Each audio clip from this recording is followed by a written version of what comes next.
Ahí estamos.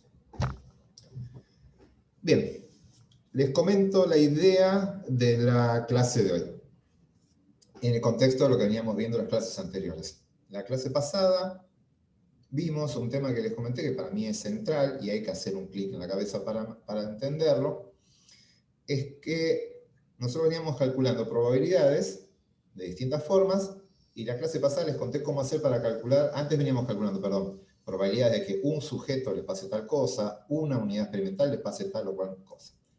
La clase pasada yo les conté que la gente no trabaja con unidades experimentales aisladas, sino que uno trabaja con muestras. Es un grupo de unidades experimentales.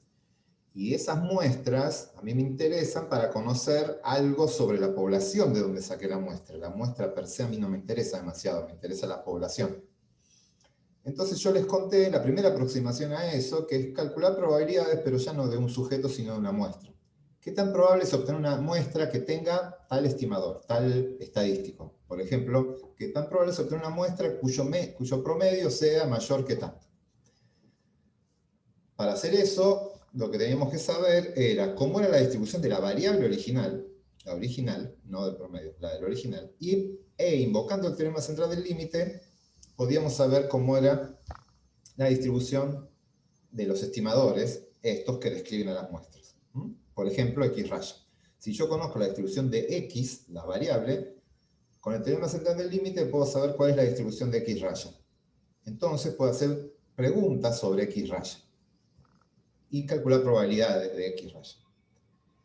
¿Para qué aprendemos a hacer eso? Para lo que vamos a empezar a ver ahora. Hoy les voy a contar la primera herramienta de inferencia estadística. Ya dejamos las previas, ya listo, nos metemos. Caja de herramientas, vamos a poner la primera herramienta de su caja de herramientas, que es cómo estimar parámetros. Entonces, yo ya les conté, ya venimos viendo que tenemos poblaciones, esas poblaciones están descritas por parámetros. Si la variable que estoy estudiando, como dice acá, es cuantitativa, un parámetro que se utiliza mucho es la media, sacar el promedio de esa población. La media de la población es mu, es un parámetro que describe la tendencia central de una variable cuantitativa de una población. Y sigma es el parámetro que me describe la dispersión de los individuos de esa población. Perdón, no, un segundito. María Eugenia está preguntando por el tema de TDStudent. Lo vamos a ver, justamente hoy vamos a ver TDStudent, así que lo presento directamente ahí, tranqui, no pasa nada. Va a quedar para más. En un rato vamos a ver justo TDStudent, así que lo vemos directamente acá. Entonces, les decía, tenemos parámetros que son números que describen a la población. Si la variable es cuantitativa, los clásicos son muy sigma, pero también podemos tener una variable cualitativa, no sé, especie. Tengo 10 especies en un ensamble, sería una comunidad, y yo puedo medir la proporción de individuos de la especie 1. Entonces, eso es una proporción que puede servir para describir una variable que es cualitativa. Esa proporción se la vamos a llamar pi. Entonces, estos son distintos parámetros que, en general, a los investigadores nos interesa conocer. Esos son los números mágicos que los investigadores quieren aproximarse. Como les dije antes, no vamos a saber exactamente cuánto valen, para eso tendríamos que hacer un censo. Nosotros vamos a trabajar con muestras y nos vamos a aproximar a estos números, los vamos a estimar, no los vamos a calcular. La palabra clave de esta unidad es estimar. Por eso aquí aparece en azulito. Vamos a estimar los parámetros, no vamos a calcular parámetros. Vamos a poder calcular estadísticos. Algo que necesito tener todos los datos a una cuenta y me da el estadístico. Eso es calcularlo. Ahora, con ese cálculo de ese estadístico voy a estimar el valor del parámetro. Es decir, que voy a aproximarme al valor del parámetro, pero voy a tener un cierto margen de incertidumbre si llegué al valor exacto o no del parámetro. Así que la clase de hoy es de estimación. ¿Cómo estimamos? Yo quiero estimar un parámetro. Una alternativa es hacer una estimación puntual. Quiero saber cuánto vale mu. No sé, estamos midiendo la altura de las personas. Siempre uso ese mismo ejemplo, pero Estamos midiendo la altura de las personas. Y quiero saber cuál es la altura promedio de esta población. Bueno, lo que hago es tomo una muestra y saco X raya. Y digo, mira, la altura media de la población va a estar cerca del valor que me dio X raya. El problema es que eso, ya sabemos que X raya no es igual a mu. Es un estimador de mu, pero no es exactamente mu. ¿Por qué? Porque viene un proceso aleatorio que es la muestra, del muestreo. Entonces, ese valor puntual no es del todo informativo, porque no sé el margen de error de ese valor. Pero es mucho más informativo de lo que uno cree, porque si a mí me dicen que la altura en promedio de la muestra me dio 1,68 m, yo sé que la media de la población va a estar ahí, que no puede ser ni 100, ni 500, ni menos 20, ni menos 30. Me dicen más o menos dónde está. Pero yo no sé exactamente dónde va a estar el parámetro, ni siquiera tengo un margen de error. Así que para eso, para mejorar la información que uno les brinda cuando hace este tipo de análisis, lo que vamos a hacer son estimaciones, esperen que no sé por qué, acá, ahí apareció, estimación por intervalos. Vamos a definir esta herramienta estadística, que son los intervalos de confianza. Esta es su primera herramienta estadística que van a llevarse hoy. ¿Y qué es un intervalo de confianza? La idea es, yo voy a dar un rango de valores, no uno solo, un rango en el que voy a tener una cierta confianza de que ese intervalo contiene el valor del parámetro. ¿Se entiende? Voy a dar un rango de valores y voy a decir, dentro de este rango de valores va a estar el parámetro, pero no voy a estar seguro. Encima voy a tener un margen de confianza, o sea, un margen de duda por el complemento, ¿no? Así que fíjense cómo se va a expresar la información, que es lo mejor que podemos lograr. Lo mejor que podemos lograr es dar un rango de valores y encima que tiene una cierta confianza de tener el parámetro. Así que lo que es certidumbre, acá no está más. Nadie va a hablar con certeza de nada. Todos nos vamos a ir aproximando y la aproximación va a ser esta. Mira, va a estar entre tanto y tanto y creo que va a estar ahí, ¿eh? Hay bastante chance de que esté. Fíjense cuál es esta expresión. Esta expresión me dice tita, y acá les presento, tita es el genérico que vamos a usar para el parámetro. Cuando vean tita, están hablando de un parámetro, cualquiera. Una generalización de parámetro. Si yo quiero estimar un parámetro cualquiera, tita, lo que voy a hacer es generar dos límites, un límite inferior y un límite superior. Es decir, con esto genero un rango de valores que van a contener a tita. Es un rango de valores que contienen al parámetro, o sea, tita es mayor que el límite inferior y menor que el límite superior, pero no voy a estar seguro de esto. Voy a tener una determinada probabilidad, ¿sí? Voy a construir un intervalo que con una determinada probabilidad contenga a tita. Esa probabilidad, se las presento ahora, se llama 1 menos alfa. ¿Por qué se llama 1 menos alfa? 1 menos alfa es el complemento de alfa, ¿sí? Esto que está acá es la probabilidad que yo diseño el experimento, la herramienta, para que tenga esta probabilidad. Puedo decir con la probabilidad de que lo contenga o la complementaria que es que no lo contenga. Y alfa se refiere a la probabilidad que no lo contenga, es el complemento. Así que si acá yo tengo una probabilidad alta que lo contenga, 90, 95%, la probabilidad que esté, voy a tener un 5% de que no esté. Y ese es el alfa. El alfa se lo deja como una probabilidad de error o de riesgo. Bien, ¿se entiende el objetivo? El trabajo de la clase de hoy es definir cómo calculo el límite inferior y cómo calculo el límite superior. Necesito esos dos números al final de la clase. Y recuerden, eso lo va a hacer R. Por lo tanto, yo voy a mostrar fórmulas, cuentas, deducciones, pero está todo enfocado para que se entienda la lógica y la cocina que está haciendo el programa por debajo. Ustedes no van a hacer prácticamente cuentas, entonces, como hasta ahora, no hacen cuentas. Lo que tienen que saber es interpretar bien el resultado, y para eso tienen que entender la cocina de esto. Entonces, ¿dudas hasta acá? Si alguien tiene dudas, me avisa. Vamos a ver cómo se construye. Primero, vamos a hablar de este término, que es el error muestral. ¿Qué es el error muestral? Como dice ahí, es la distancia que hay entre el parámetro real y mi estimador. Va a haber una distancia. Cada vez que tome una muestra, yo voy a tener un estimador de una sola muestra, y ese estimador claramente no va a caer exactamente en el lugar del parámetro, va a caer afuera. Bueno, el error muestral es esa distancia. La distancia que hay entre lo que yo dije y la realidad. Ese error muestral no lo vamos a conocer. Realmente no lo vamos a conocer. ¿Por qué? Porque no conocemos el valor del parámetro. Pero vamos a dar una aproximación de su magnitud. Vamos a decir, más o menos, vamos a estimarlo. Vamos a decir, más o menos va a estar acá. Y con un nivel de error también. Entonces, ese error, su magnitud es desconocida, no sé cuánto vale. No lo vamos a calcular con certeza, como dice ahí, pero sabemos algunas cosas. Sabemos, por el teorema central del límite, que si el n tiende a infinito, el error estándar, que les presenté la clase pasada, se va achicando, porque la muestra, al ser de tamaño más grande, se va a parecer cada vez más a la población, y la media se va a aproximar, los valores, perdón, se van a aproximar al centro. Entonces sabemos que ese error va a disminuir cuando aumenta el tamaño de la muestra.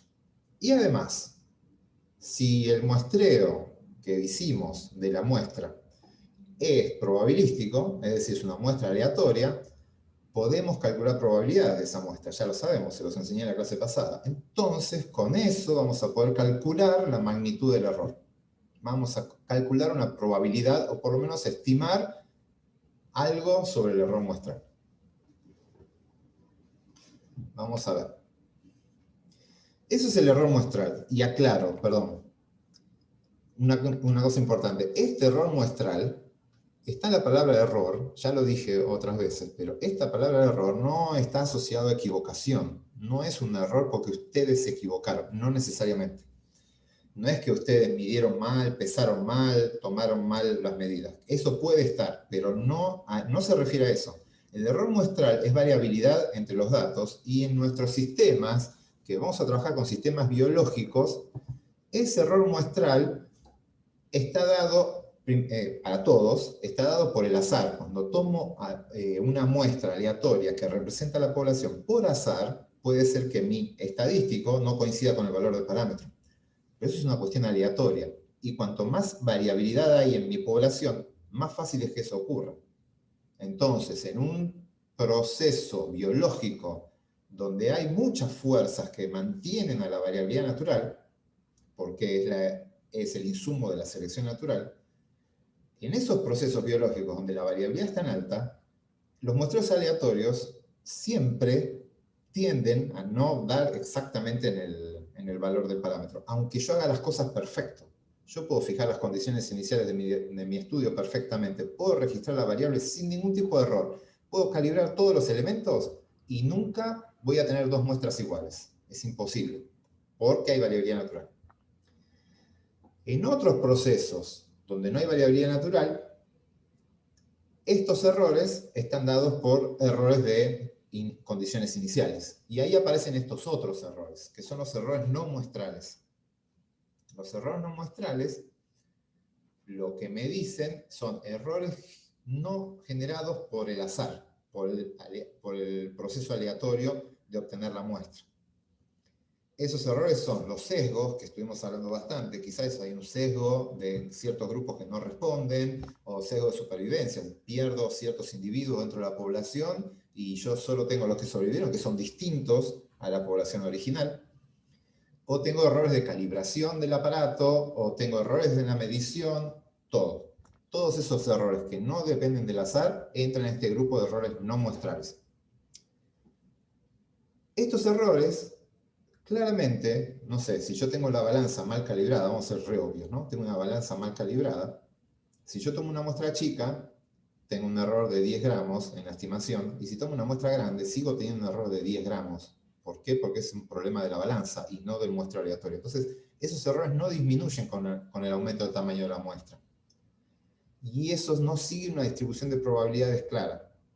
Entonces, esos errores no están contemplados en nuestro estudio.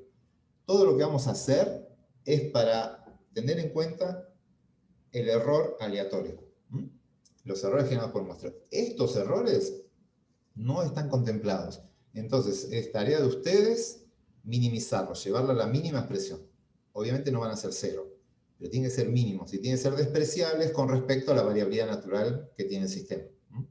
Pero ese es trabajo de ustedes, no le pueden indilgar a la estadística que resuelva eso. La estadística se va a encargar de los errores de muestreo, los errores aleatorios. A ver, pregunta Rocío en el chat. Entonces, 1 menos alfa es la probabilidad de que esté sigma en el intervalo. Tita es la... Sí, el que está ahí es tita. Sí, es la probabilidad. 1 menos alfa es la probabilidad que el intervalo contenga el valor del parámetro. Eso es lo que voy a hacer yo. Yo voy a construir dos límites, el inferior y el superior, de forma tal, está diseñado de forma tal que ese intervalo va a contener el parámetro con una determinada probabilidad, y esa probabilidad es 1 menos alfa. Sí.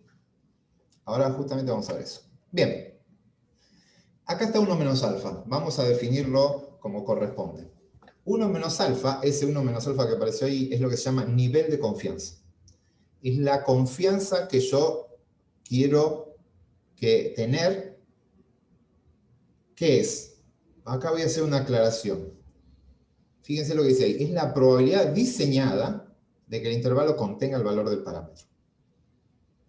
Es decir, es una probabilidad de que el intervalo contenga el valor del parámetro, tal como lo que decía ahí, no sé quién era cuando se me fue el chat. Rocío. Ahora va Tatiana con la pregunta del chat. Quiero hacer una aclaración antes. Ahí puse la palabra probabilidad diseñada. ¿Qué significa eso? A priori, antes de ir a tomar los datos, yo voy a diseñar un intervalo de confianza para que tenga una probabilidad de contener el parámetro. Pero, una vez que voy al campo y obtengo la muestra, con esa muestra hago las cuentas, que van a aprender en un rato, en realidad no van a aprender las cuentas, van a aprender el comando de cómo generar en el R, pero básicamente una vez que construyeron el intervalo de confianza, cuando definen el límite inferior y superior, técnicamente ya no podemos hablar más de probabilidades. Se acabó las probabilidades. ¿Por qué? Veamos. ¿Dónde está el...? Bueno, nosotros vamos a construir un intervalo. El intervalo debería contener el parámetro, ¿verdad? Ese parámetro es fijo. La población tiene un único parámetro mu, por ejemplo. Es único para la población. Así que ese valor es fijo. No depende del azar ni de nada. Es el resultado de un proceso biológico, pero es un valor fijo. Los límites del intervalo, una vez que tomé la muestra, ya quedaron fijados, porque lo fijan por la muestra. El límite inferior y superior van a quedar fijados. Entonces, si el límite inferior y superior es fijo, y el parámetro también es fijo, son 3 números fijos, no puedo hablar de probabilidad, porque la probabilidad involucra el azar. Yo tendría que decir, ¿cuál es la probabilidad de que el parámetro esté? Es que el parámetro está o no está, pero no hay una probabilidad una vez que se generó.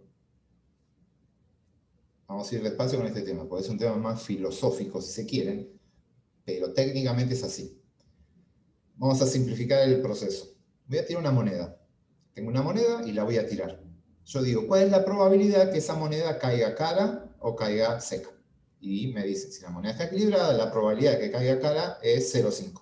Perfecto. Hablo de probabilidad porque hay un componente aleatorio, del cual yo ya emití mi opinión, que no creo que exista, pero hay un desconocimiento tan grande del sistema que no puedo predecir el valor que va a salir y lo asumo como un proceso aleatorio, en donde voy a tirar la moneda y no sé de qué lado va a caer. Pero hay una situación en que la moneda está dando vueltas, cae, rebota y yo la tapo, no veo el resultado. Ya no puedo decir ahí cuál es la probabilidad de que la moneda haya caído cara o seca. La moneda ya es cara o ya es seca, ya no hay azar. Lo que hay es una falta de conocimiento de mi parte de qué lado cayó, pero la moneda ya cayó. ¿Es cara o es seca? No se habla más de probabilidad. ¿Por qué? Porque para hablar de probabilidad tiene que estar involucrado el azar. Y una vez que ya cayó la moneda, ya no hay azar, es incertidumbre pura. Entonces, la moneda es cara o es seca, pero yo no sé cuál es. Y no hablo más de probabilidad. Acá es el mismo proceso. Antes de diseñar, antes de hacer el muestreo, yo puedo decir, voy a hacer un intervalo de confianza, va a tener una probabilidad de contener el parámetro de, los números mágicos están acá, ahora se los muestro, 95%, 0,95. Bien, antes de hacerlo. Pero una vez que ya definí el límite inferior y el límite superior, no hablo más de probabilidad. ¿Por qué? Porque ya no hay azar. El azar está en el muestreo. Y una vez que ya hice el muestreo, está todo fijado. Y cuando es un proceso fijado ya es determinístico, no hay azar, entonces no hablo de probabilidades. Y lo que voy a hablar es de confianza. Tengo un nivel de confianza, una cierta confianza de que el parámetro contenga o no contenga el parámetro. Entonces encontraron esa palabra que no es probabilidad, pero se parece bastante, entonces no estamos siendo técnicamente incorrectos. Entonces, por eso se le encontró el nombre de intervalos de confianza, en el que sí, ahí sí puedo decir más tranquilamente, tengo mi intervalo, hice el intervalo entre tanto y tengo una confianza de que ese intervalo contenga el valor del parámetro. ¿Se entiende la diferencia? Es un tecnicismo, pero filosóficamente hay que tenerlo en cuenta. Y hago una aclaración. En la materia no nos vamos a poner tan densos con esto, si hablan de confianza, hablan de probabilidad. La verdad no lo vamos a hacer. Vamos a relajar con ese concepto. Pero quiero que lo entiendan, los que son más profundos en cómo ven las cosas, espero que lo capten. El que no lo captó no es grave, pero me interesa que entiendan la lógica del razonamiento. Entonces, en definitiva, el intervalo, y si lo buscan en los libros más profundos, ¿no? Se los van a decir tal cual como se lo estoy diciendo yo. El intervalo está diseñado con una probabilidad diseñada de que contenga el parámetro. Pero una vez que hicieron el intervalo, ustedes no tienen que decir que hay una probabilidad que el parámetro esté adentro de ese intervalo. Si están en un enfoque frecuencista, y acá abro otro paréntesis.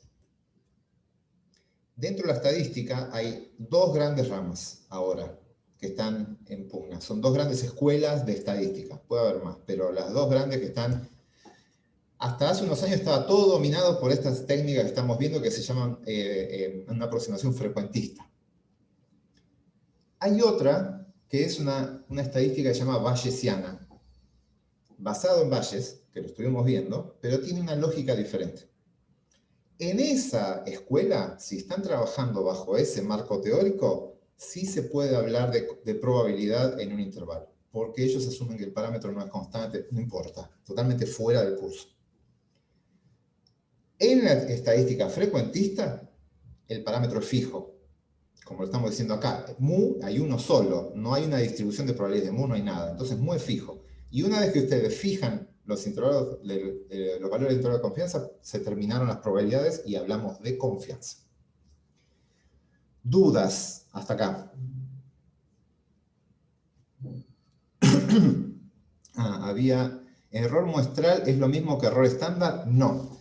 Error estándar, ahora en un ratito van a venir todas las mejor descrito esto, pero error estándar es la variabilidad en la estimación de X raya. Y error muestral es la diferencia entre el parámetro y el estadístico que acabo de calcular, y el estimador.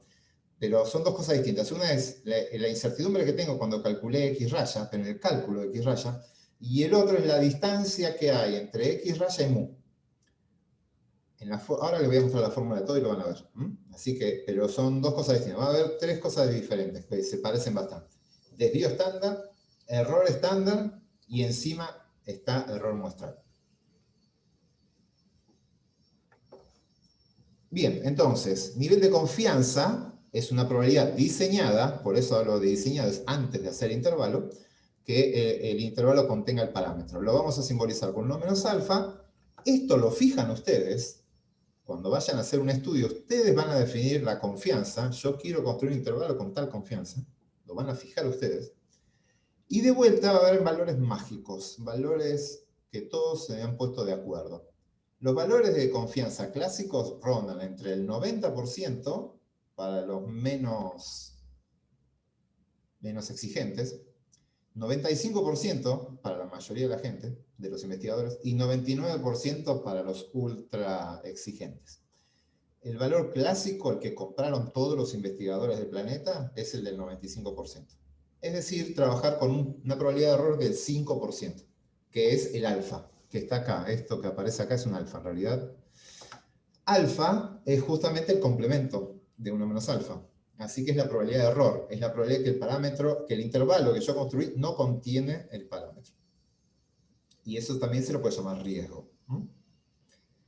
Entonces, una aclaración, ¿por qué ese 95%? ¿De dónde sale el famoso 95% o el 5% de error que van a ver en todos lados? Y lo vamos a usar nosotros también, pero cualquier publicación en ciencia se trabaja con un 5% de error. A ver, pensemos 2 segunditos en términos de un intervalo de confianza. A mí me contratan para estimar lo que quieran, no sé, vamos a ver, estamos hablando de la altura de las personas. Me contratan para estimar la altura de las personas de la ciudad de Buenos Aires. Hay alguien que le interesa eso y es capaz de pagarme para que yo estime eso. Pero me dice, yo quiero hacer un intervalo, pero con el 100% de confianza. 0% de error. Y yo lo puedo hacer. Y yo se los hago. Y no le voy a cobrar mucho, porque lo puedo hacer bastante fácil. Directamente puedo decir, la altura media de las personas de la ciudad de Buenos Aires está entre menos infinito y más infinito. Y ahí acabo de hacer un intervalo con el 100% de confianza. Estoy seguro de que ahí adentro va a estar el parámetro. Le digo eso al que me contrató y lo primero que hace me pega una piña, me dice de todo.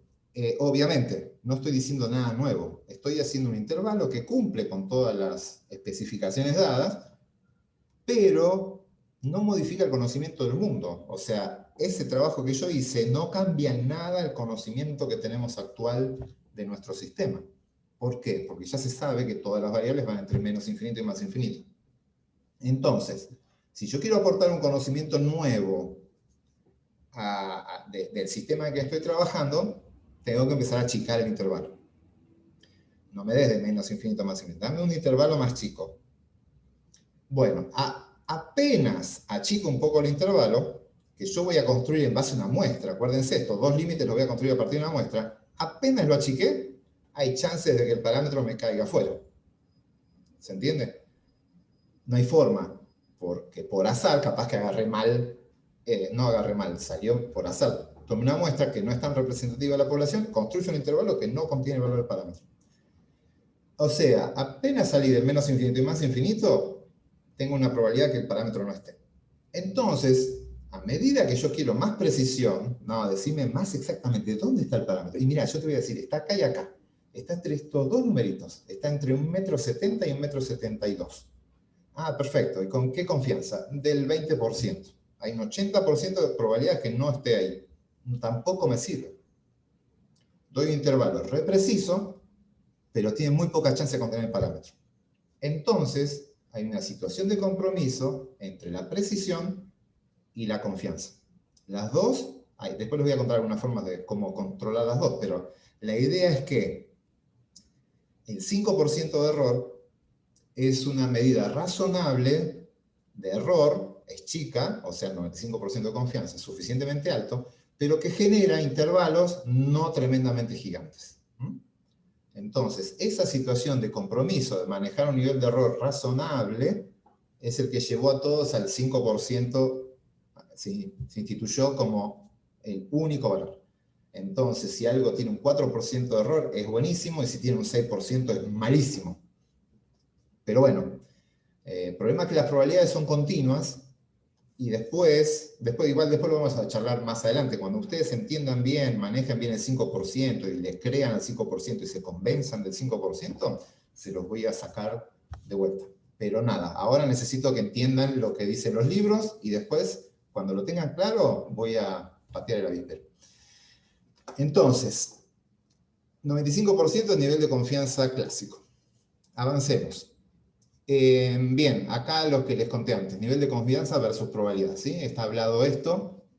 De que una vez que está fijado, los intervalos, ya no se habla de azar, no se habla de probabilidad, sino que se habla de confianza. Entonces, ¿qué es lo que nos dice la confianza? Básicamente, esta confianza lo que nos va a decir es lo siguiente, pensemos en esto. Tengo una población que tiene un parámetro. La idea, yo voy a tomar una muestra, de una muestra voy a generar un intervalo. Si yo repito eso, muchas veces no lo van a hacer ustedes van a tomar una sola, pero si lo hicieran y toman muchos intervalos, la idea es que si hacen 100 muestras y de esas 100 construyen 100 intervalos, 95 de esos intervalos van a contener el parámetro, si fijaron la confianza 95. Y 5 no van a contener el intervalo. Eso es lo que nos dice la teoría de las probabilidades y si hacemos las cosas tal como dice que hay que hacer.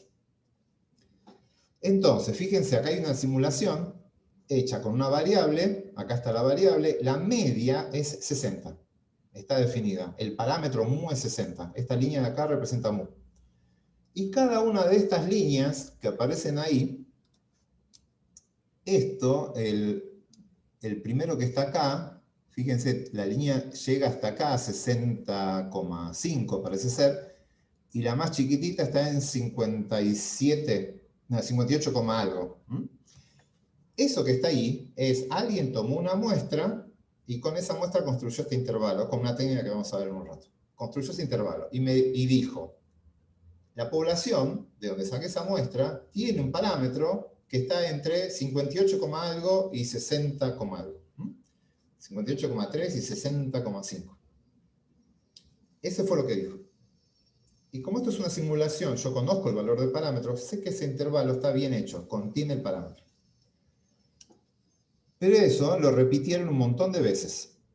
Y fíjense que tanto los intervalitos estos negros son los que contienen el parámetro, pero aparecen unos intervalos como este, que dice, tomar una muestra y por azar esa muestra agarró individuos grandes y construyen un intervalo de confianza que dice, el parámetro está entre 60,5 y 62,5. Y no contiene el parámetro, eso es mentira, está mal. Bien, la idea es que cuando ustedes trabajen, si esto lo hacen 100 veces, con las técnicas que vamos a usar, 95 van a tener parámetro y 5 no lo van a tener. Es así. El problema, cuando ustedes vayan a hacer su investigación, ustedes van a tomar una sola muestra. Y con esa única muestra van a construir un único intervalo de confianza. El problema es que ustedes no van a saber si el intervalo que construyeron es rojo o es negro. No lo van a saber. Lo único que van a saber es que tienen una confianza, ya está construido, así que hablamos de confianza, hay una confianza alta de que su intervalo sea negro. Pero existe una confianza, una probabilidad, perdón, hay un riesgo, no hay que usar la palabra probabilidad, hay un riesgo de que su intervalo sea rojo y que no contenga el parámetro. Y ese riesgo, si usan el valor clásico, es del 5%. Por lo tanto, al final del día, ustedes van a hacer una investigación, van a dar un resultado, van a decir, la variable de interés que están viendo ustedes, el parámetro está entre tanto y tanto, y no van a estar seguros de lo que están diciendo. Van a tener un margen de duda. Ese margen de duda es del 5%, es el que fijan ustedes. Y van a tener que aprender a convivir con eso. Van a tener que aprender a convivir con eso. La ciencia se basa no sobre certezas, se basa sobre estimaciones, sobre muestreos que generan estimaciones, y todo tiene incertidumbre. Así que los que son obsesivos, que les cuesta manejar márgenes de error y quieren tener todo controlado en sus vidas, vayan a psicólogos, resuelvan eso, porque en ciencia no lo van a tener. Van a siempre trabajar con un margen de duda, un riesgo razonable. El tema es que ese riesgo va a ser chico y controlado, y lo definen ustedes. Por lo general, 5% y demás. Pero si ustedes manejan una información que tiene un 5% de error o menos, lo van a considerar como algo confiable y la ciencia avanza. Con 5 o menos por ciento de error, avanzamos, le creo y sigo avanzando. Y así avanza la ciencia. ¿Dudas hasta acá? Ahora nos vamos a meter con las cuentitas. A ver. Perdón, pero me confundí con el parámetro. ¿Nosotros lo conocemos o no? No. A ver. Esto es una simulación. Y porque es una simulación, yo sé que el parámetro vale 60. Entonces, yo le digo al programa, genera una población cuyo parámetro es 60. Obtenés 100 muestras al azar. 100 muestras completamente aleatorias de esa población. Y con esas 100 construís 100 intervalos. De esos 100, 95 van a estar bien y 5 van a estar mal. Solo por azar. Por azar hay chances de que el intervalo, la muestra sea extrema y no contenga el parámetro. Eso es lo que me dice la confianza. El tema es que eso lo hago yo con una simulación. Cuando ustedes trabajen, solo van a tener un intervalo y no van a saber dónde está el parámetro. Entonces, no van a saber si su intervalo contiene o no contiene el parámetro. Pero si hicieron las cosas en términos probabilísticos, cumpliendo varios supuestos que vamos a ver más adelante, hay un 95% de confianza que el intervalo de ustedes contenga el valor del parámetro. Entonces, si yo conseguí dos resultados distintos contenidos en intervalos se superponen, puedo decir que... bien. Vamos a ver eso. Acá lo que dice es si yo hago dos intervalos de confianza, o sea, vamos a suponer, tengo que estimar la altura de las personas, pero tengo varones y tengo mujeres. Y hago un intervalo de confianza para varones y hago un intervalo de confianza para mujeres. Si esos dos intervalos no se superponen, hay una chance bastante alta, después lo vamos a ver, de que las poblaciones tengan parámetros distintos. Si los intervalos se superponen, es probable que las dos poblaciones compartan el mismo parámetro. Pero no estamos adelantando una técnica que vamos a ver más adelante. Pero se basa en eso, sí. Vamos a ir viendo, y eso es una prueba de hipótesis cuando queremos comparar dos poblaciones. Acá estamos con una sola población, en el ejemplo más simple de todos. Una simulación, ¿cuánto se asemeja a una realidad? ¿Hay un error ahí? Sí. A ver, la simulación es un mundo ideal donde yo controlé un montón de parámetros y pongo el azar en donde yo quiero, y el azar es sin sesgos, sin nada. En la vida real aparecen un poquito más de complicaciones. Hay ciertas suposiciones que no se cumplen y puede ser que el real, la verdadera confianza no sea exactamente la que están calculando, pero se va a aproximar bastante. Si ustedes hacen las cosas bien, se aproxima bastante a ese valor. O por lo menos tenemos que confiar. Ahí pasa a ser una cuestión de fe en las probabilidades. No lo van a saber. Ustedes van a hacer un intervalo y lo que les dice la estadística es que el 95% de confianza que contenga el parámetro. En la práctica va a ser así y es difícil. La única alternativa que tienen es agarrar su sistema y explorarlo, repetirlo un montón de veces hasta ver, hacen 5.000 intervalos y se fijan cuántos lo tienen y cuántos no. Nadie va a hacer eso. Todos prefieren creerle a la estadística. Pero si no hacen las cosas bien, pueden tener problemas. Bien, avancemos. Vamos a las cuentitas. Vamos a meternos de lleno a ver cómo calculamos el parámetro. Cómo estimamos el parámetro. Cómo calculo las estadísticas y cómo estimo los parámetros. Voy a plantearles un ejemplo que es absurdo, pero nos va a servir de base para construir algo que va a ser útil. Les voy a contarles cómo hacer un intervalo de confianza para el parámetro de tendencia central, mu, de una variable z. Una variable z, recuerden, es una variable normal con media 0 y desvío 1.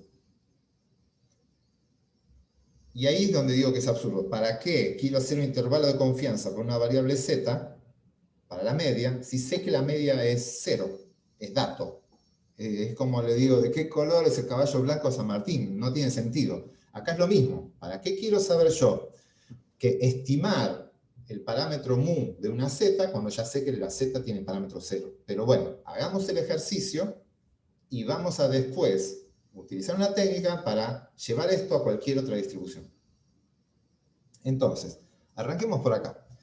Vamos a hacer el primer intervalo de confianza. Hoy vamos a ver dos intervalos de confianza. El primero es, voy a querer estimar mu, al final de este par de diapos, voy a estimar mu, el parámetro que quiero estimar es mu, pero tengo que conocer sigma de la población. Otro absurdo. quiero estimar un parámetro poblacional que es mu, pero voy a necesitar de dato la dispersión, sigma, poblacional. También es un absurdo, porque sigma es la dispersión con respecto a mu. Entonces, si ya sé sigma, de alguna forma debería haber sabido mu. Permítanme esas salvedades, esto es didáctico, es más fácil de entender cuando sigma es dato, y después, una vez que ese le tienen claro, les cuento la otra situación que es la más real, que es tratar de estimar el parámetro mu y no tienen ningún dato de la población, nada.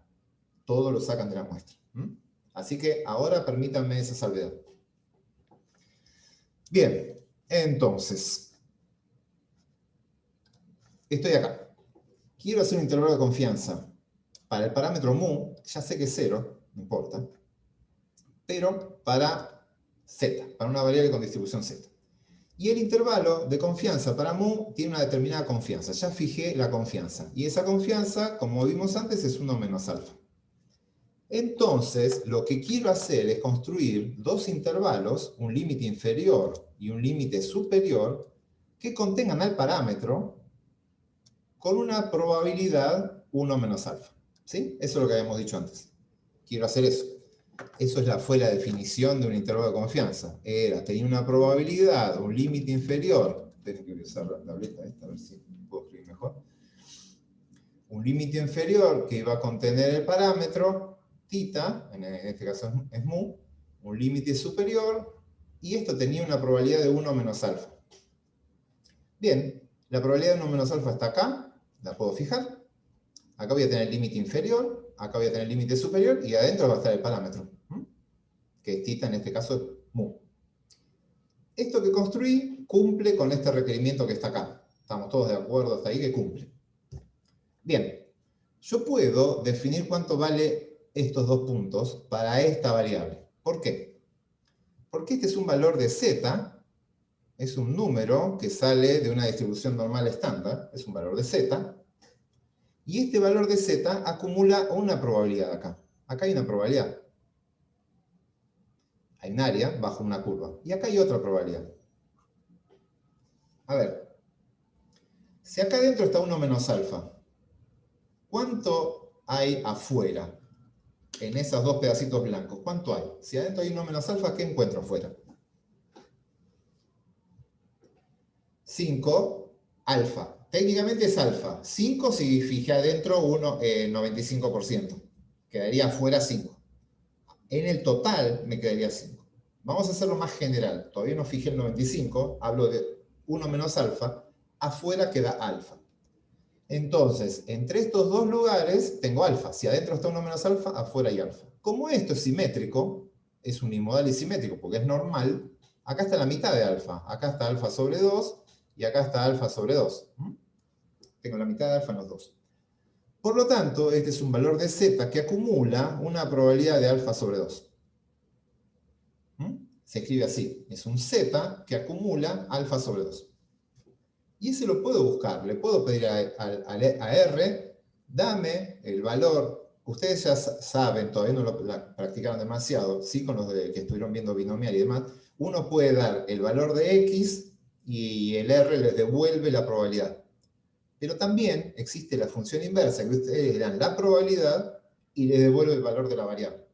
Entonces, yo le puedo dar esta probabilidad y me va a devolver este valor de z.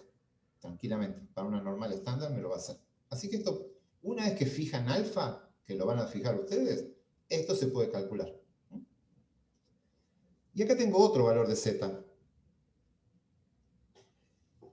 Este valor de z acumula 1 menos alfa, y además acumula alfa sobre 2. Acumula alfa sobre 2, que es esta parte, y todo esto de acá. O sea, de acá hasta menos infinito.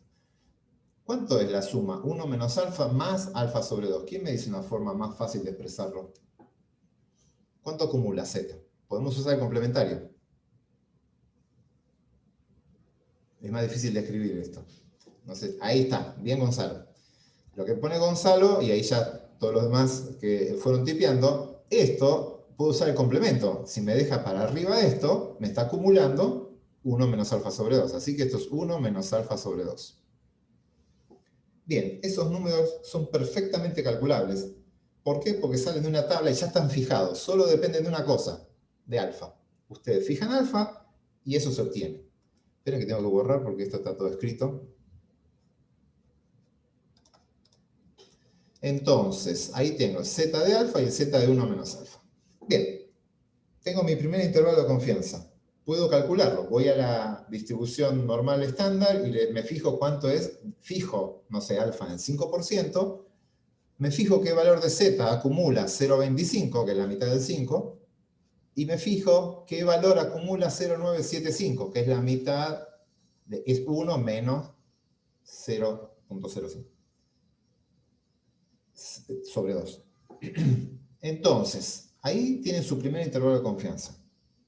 Genial, no me sirve de nada, porque ese intervalo de confianza lo único que tiene es a 0, con una determinada probabilidad, y 0 ya sé que está ahí. No es algo que necesite estimar. Pero ahora vamos a llevar esto a una generalización para ir a cualquier otra variable que no sea normal estándar. Yo les conté, bien, acá está la expresión. Este es mi intervalo. ¿Se acuerdan como los planteé antes? Acá había tita, límite inferior y límite superior. Esto lo cumple. Tengo, en vez de tita, tengo esta distribución z, que sé que va a estar el parámetro acá adentro, pero los valores de z, estos de acá, están acotados entre z de alfa sobre 2, que es este, y z de 1 menos alfa sobre 2, que es este. Y ese rango de valores de z tiene una probabilidad de ocurrir de 1 menos alfa, que es lo que está acá. ¿Me creen? ¿Esa expresión es correcta? ¿Estamos todos de acuerdo hasta ahí? Esa expresión es correcta y describe lo que acabo de plantearles. Ahora, yo sé que z viene de una estandarización. Yo puedo estandarizar cualquier variable a z. Por lo tanto, puedo desestandarizar cualquier variable a z, desde z hacia cualquier otra variable. Y acuérdense, ustedes vimos dos estandarizaciones distintas. Una es la de x menos mu sobre sigma, y otra la de x raya menos mu sobre el error estándar, que es sigma sobre raíz de n. Esta es la estandarización que les mostré en la clase pasada. Bien, si esto es así, yo puedo reemplazar z por esta expresión. Puedo ponerlo ahí. Es válido. Y además, lo que puedo hacer, ahora que tengo esta expresión que es válida, puedo pasar el alfa sobre raíz de n, lo puedo mandar para este lado, y lo puedo mandar para este lado, y llevar a esta expresión. El valor crítico, este lo vamos a llamar valor crítico, el valor crítico inferior, el límite inferior, cuando lo multiplique por sigma raíz de n, me va a dar este límite inferior, y este otro valor crítico, el límite superior de la distribución z, que lo pueden calcular, lo saben, cuando lo multiplique por sigma raíz de n, me va a dar un límite superior. Y esos dos límites van a contener a esto que está acá. Fíjense lo que hay ahí. La distancia entre el estadístico y el parámetro. Eso lo llamamos error muestral. Este intervalo que está acá es una aproximación, fíjense que hay una probabilidad de ocurrir, no estoy seguro que sea ese, hay una determinada probabilidad de que sea ese, que esté en esa magnitud, pero es como una estimación, una primera aproximación al error muestral. Me dice, mira, mi estadístico, ¿puedo dar una magnitud de qué tan lejos está mi estadístico del parámetro? Simplemente sabiendo qué. ¿Qué necesito saber? Tengo que fijar alfa. Fácil. Ya sabemos que el valor clásico es el 5%, pero lo fijan. Así que depende de alfa. Depende del n. Es decisión de ustedes. Depende de la guita que tengan, el tamaño de la muestra que puedan conseguir.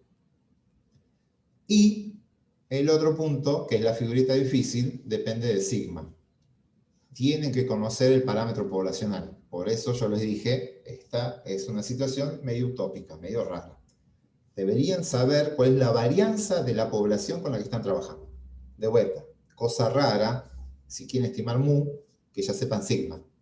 Ahora déjenlo así, asúmanlo. ¿Todos de acuerdo hasta ahí? Tenemos una primera aproximación que sale de este razonamiento que es bastante simple y lógico, no estamos haciendo nada demasiado sofisticado, y ya tenemos una aproximación. Pueden calcular con los datos de su muestreo, simplemente sabiendo el n, el sigma y el alfa, pueden calcular una magnitud. Ustedes van a decir, el error de mi muestreo, de mi estimador con respecto al parámetro, va a estar entre 5 y 15 centímetros. ¿Seguro? No. Tengo una probabilidad del 95% de que eso, una confianza, perdón, del 95% de que eso ocurra.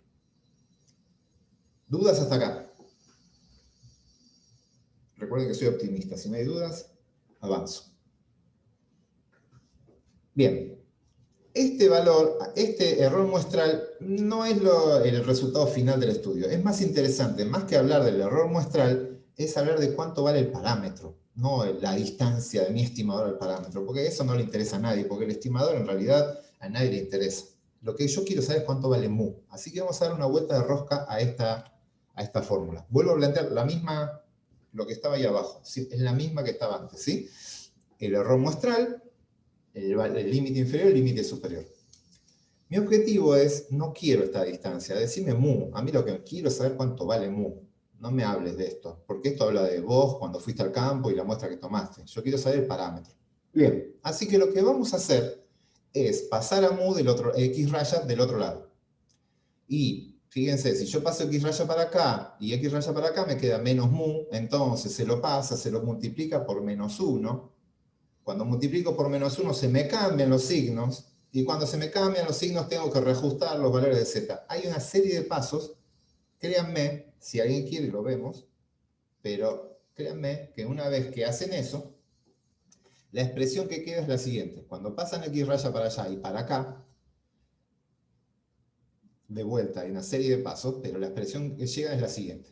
X raya más este valor crítico por esto, que ya lo conocen, sigma raíz de n es el error estándar, va a contener, ese va a ser el límite inferior, todo esto es el límite inferior, que va a contener el parámetro mu, y el límite superior es x raya, pero ahora más el límite, el valor crítico superior, por el error estándar. Y esto tiene una probabilidad de ocurrir de 1 menos alfa.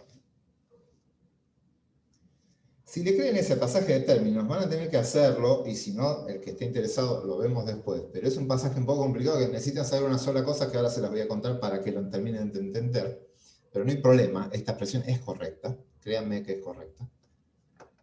Acá ya tenemos todo lo que queremos. ¿Por qué?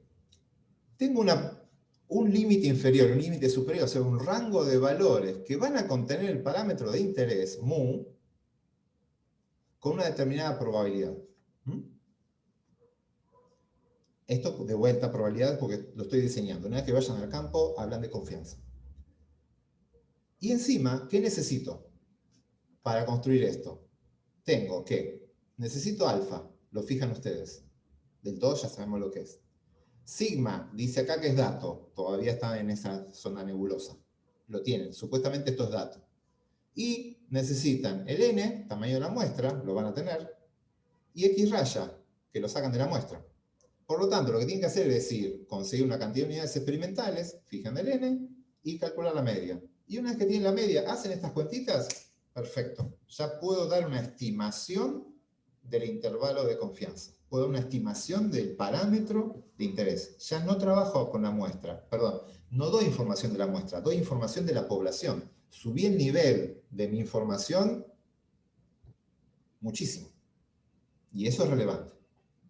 Esto que tiene acá es el primer intervalo de confianza para un parámetro, es algo que muchos de ustedes van a usar, que es estimar un parámetro. Y lo necesitan para sus tesis y demás. Es algo muy, muy utilizado. Y ahora voy a simplificar un poquito las cuentas, porque acá hay un par de regularidades que esto permiten. Bueno, perdón, este quizás no lo vayan a usar mucho porque que sigma sea dato es muy raro. El que les voy a contar dentro de un rato es el que van a usar mucho, pero es la misma lógica. Déjenme simplificar un poquito esto para... Hay una regularidad acá. Acá tengo la expresión. Esto es una expresión. Esto que está acá es límite inferior, esto que está acá es límite superior. Y esto es lo que les mostré en la segunda diapo de la clase. Yo quiero obtener esto. Y ahí lo tienen. Pueden perfectamente calcularlo. Quiero contarles esto. Acá hay una regularidad. Si se fijan, el límite, este valor crítico, lo estoy llamando valor crítico, el valor crítico inferior, esto está centrado en cero, la distribución Z está centrada en 0. Y es simétrica. Por lo tanto, si esto es alfa sobre 2 y esto es alfa sobre 2, este valor y este valor en términos absolutos es el mismo número. Es el mismo número, simplemente que uno va a ser negativo cuando vaya al sector de alfa sobre 2, y el mismo valor cuando me voy a 1 menos alfa sobre 2, pero positivo. Así que, en realidad, este número y este número es el mismo valor, pero uno con el signo cambiado. Este es positivo, es este, y este que está acá, en realidad es negativo. Cuando lo sume, es como que lo resto.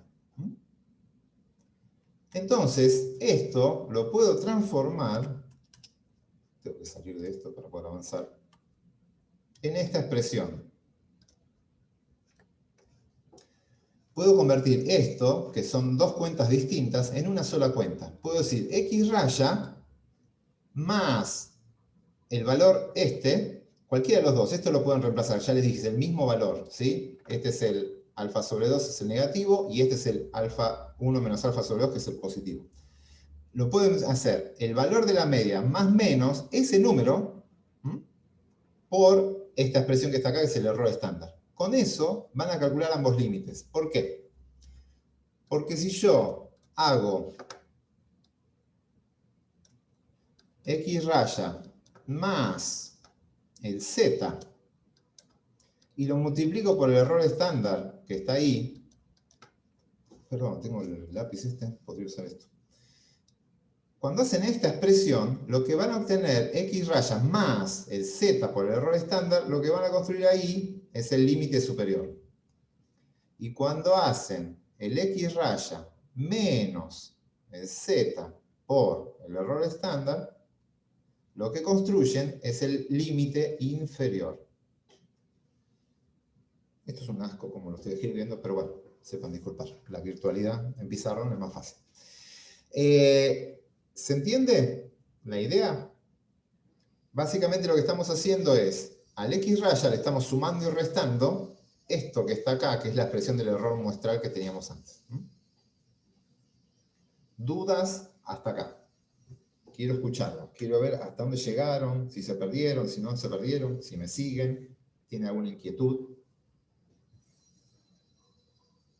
¿Alguien que quiera comentar? Buen día, profe. Dale. No me entendí lo del final del error muestral. Tipo... Ah, bien, sí. A ver, les muestro esto. Vuelvo un cachito para atrás, aunque no se borre esto. ¿Recuerdan esta expresión de que está acá? El error muestral, a ver, ¿dónde quedó? No, bueno, está ahí. Esto que está acá era el error muestral, ¿sí? Es lo que hemos definido como la distancia entre el estadístico y el parámetro. Ese error muestral está definido por estos dos límites, ¿sí? Estos dos números que están acá es la magnitud del error muestral, para arriba y para abajo. Es esa magnitud. Entonces, básicamente, cuando yo voy a esta expresión, perdón, cuando hago x media más z por alfa, por sigma sobre raíz de n, estos son los límites que usé para el error muestral. Básicamente lo que estoy haciendo es, agarro la media y le sumo el error muestral y voy a tener el límite superior. Agarro la media muestral, x raya, y le resto el error muestral y voy a tener el límite inferior. Pero básicamente esto es la expresión que habíamos visto antes como los límites del error muestral. De ahí viene. Ahí está, gracias. Entonces, repito esta idea. Ustedes pueden poner este y este es exactamente el mismo valor. De hecho, para una distribución Z, estos dos valores son 1,65. Perdón, 1,96. 1,65 es el del 5%. El de alfa sobre 2 es 1,96. Estos dos números salen de una distribución normal estándar. ¿Cuál es el valor de Z que acumula el 5%? Es menos 1,96. Y el que acumula todo lo demás, o sea, toda esta parte, que es 1 menos alfa sobre 2, que es 0,975, ese es 1,96 positivo. Así que estos dos números ya se saben cuánto vale. No puedo escribir, perdón. estos dos numeritos ya los saco. Este es 1,96 negativo y este valor es 1,96 positivo. Entonces, yo lo que les digo es esto. Acá ustedes ponen 1,96 o ponen menos 1,96, es lo mismo, porque el más se va a transformar por menos y el menos se va a transformar por más. Así que cualquiera de los dos que pongan vale igual. Pongan 1,96 o menos 1,96, es lo mismo.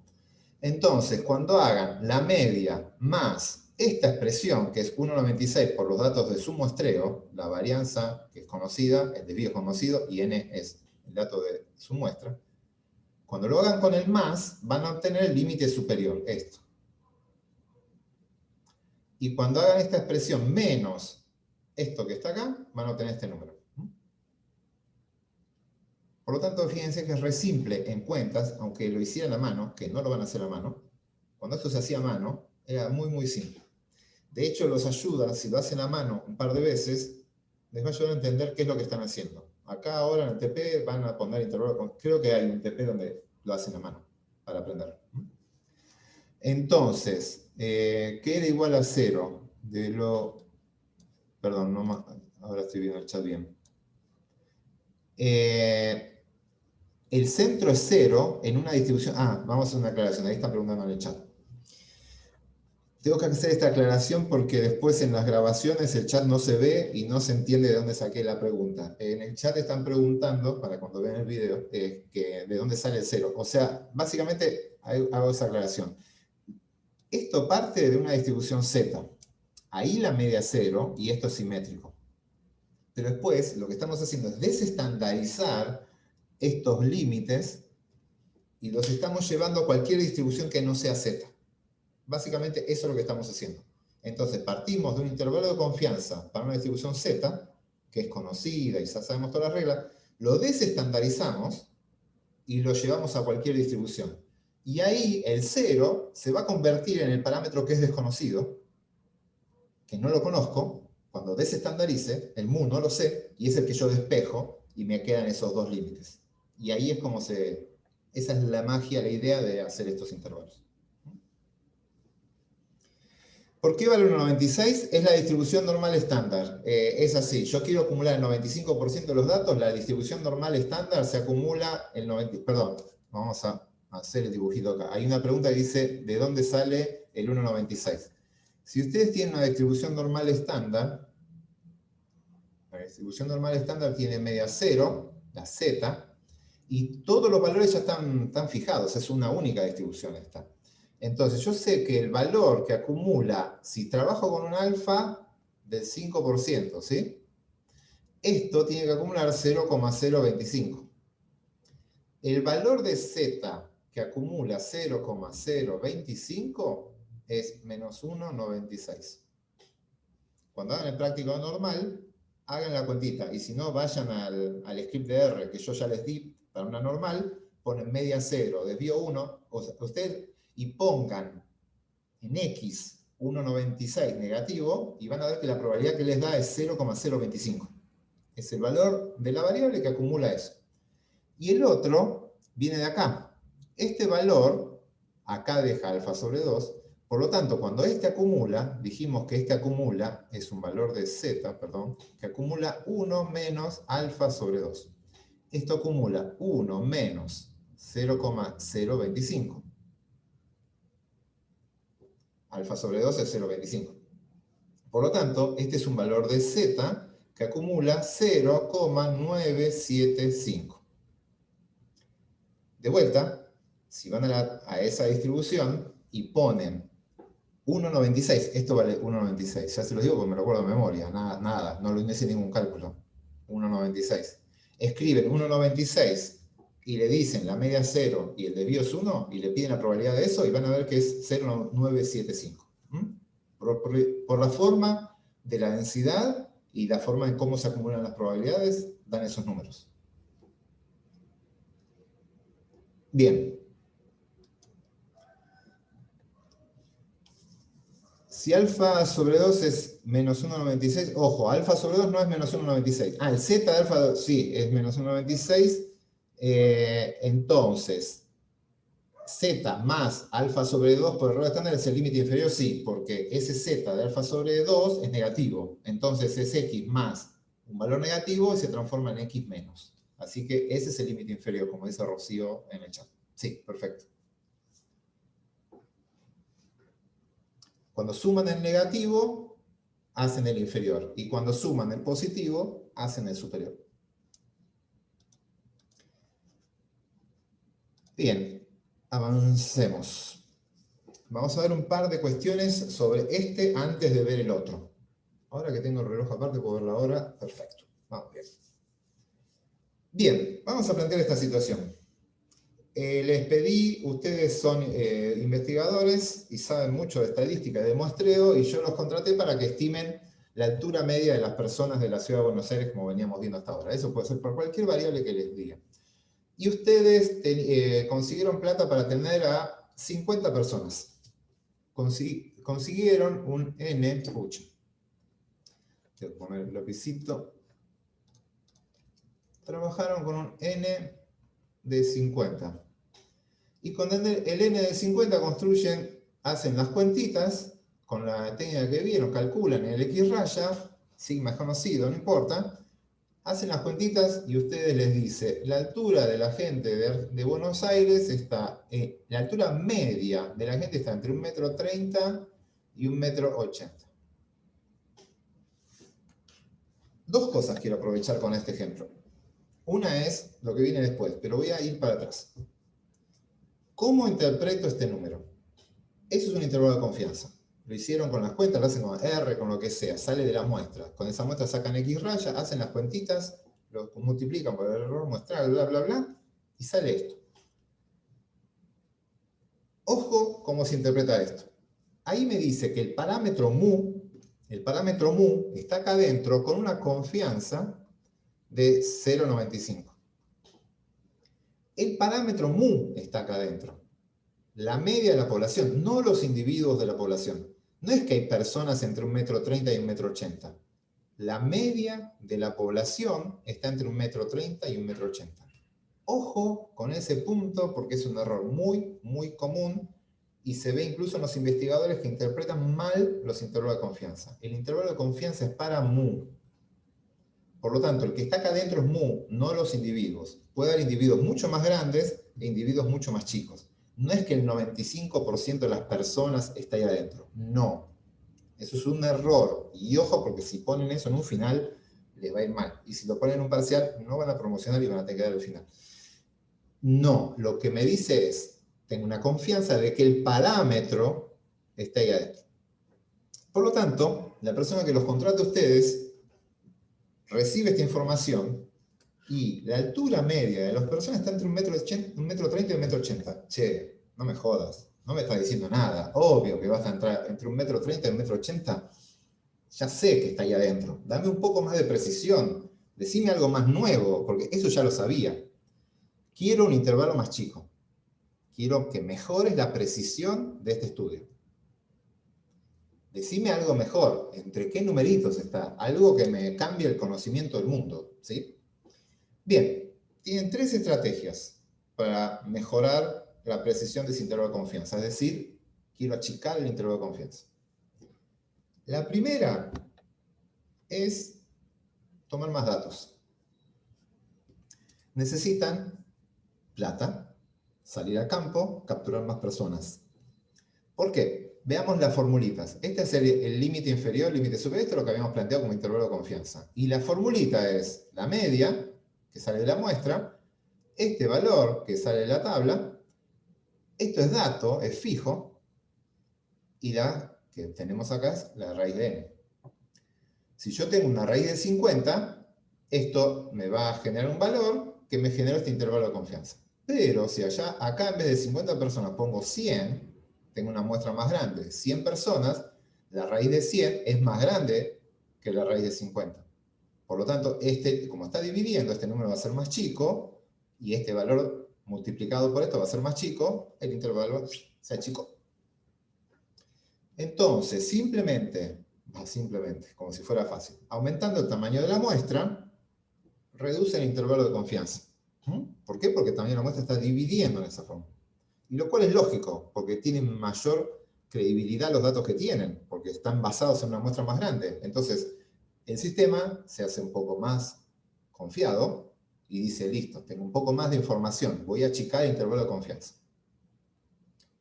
Así que, moraleja, le tienen que decir al tipo, bueno, vos querés un intervalo más chico, aumenta el presupuesto, hacemos otro muestreo, salimos al campo de vuelta y traemos más muestras. Entonces, voy a duplicar, triplicar el número de muestras. Y el tipo les dice, no, no tengo plata. No hay fondos para cambiar el tamaño de la muestra. Así que, supongan ahora, esta es la mejor opción de todas, ¿eh? Les digo desde ya, lo mejor es aumentar el tamaño de la muestra. Pero eso requiere fondos. Y la situación está complicada, no hay plata, los subsidios están en pesos y los insumos están en dólares, así que no hay más plata. Estas frases las van a escuchar cuando tengan que trabajar y por eso se las digo. No hay fondos, arreglate con lo que tenés. Pero achicame el intervalo de confianza. Bien, si esta opción no es válida, que es la mejor, la que no tiene ningún costo más allá del económico, vamos a probar con el plan B y plan C, para ver cómo achico el intervalo de confianza. Está bien, ustedes le van a decir, este es su director, vamos a suponer. ¿Querés un intervalo de confianza más chico? Bueno, vamos a hacer un intervalo de confianza más chico. Voy a hacer un intervalo de confianza más chico, pero en vez de trabajar con una confianza del 95%, voy a trabajar con una confianza del 70%. Automáticamente, si bajan la confianza, lo que están haciendo es achicar esta zona. Esta zona se hace más chica. Entonces, este intervalo, en vez de estar acá, ahora se viene acá. Este valor crítico se viene para acá, porque esta área es más chica. Entonces, este valor de z se aproxima al 0, este número se hace más chico. El valor crítico se aproxima al 0. Y automáticamente van a tener un intervalo de confianza más chiquitito. Y van a decir, mira, en realidad la altura media de las personas está entre 1,70 m y 1,72 m. Re preciso lo que estoy diciendo. 2 centímetros de margen. Genial, soy un genio. Pero hay un 30% de chances que lo que te estoy diciendo esté mal. Hay 30% de probabilidades, de confianza, perdón.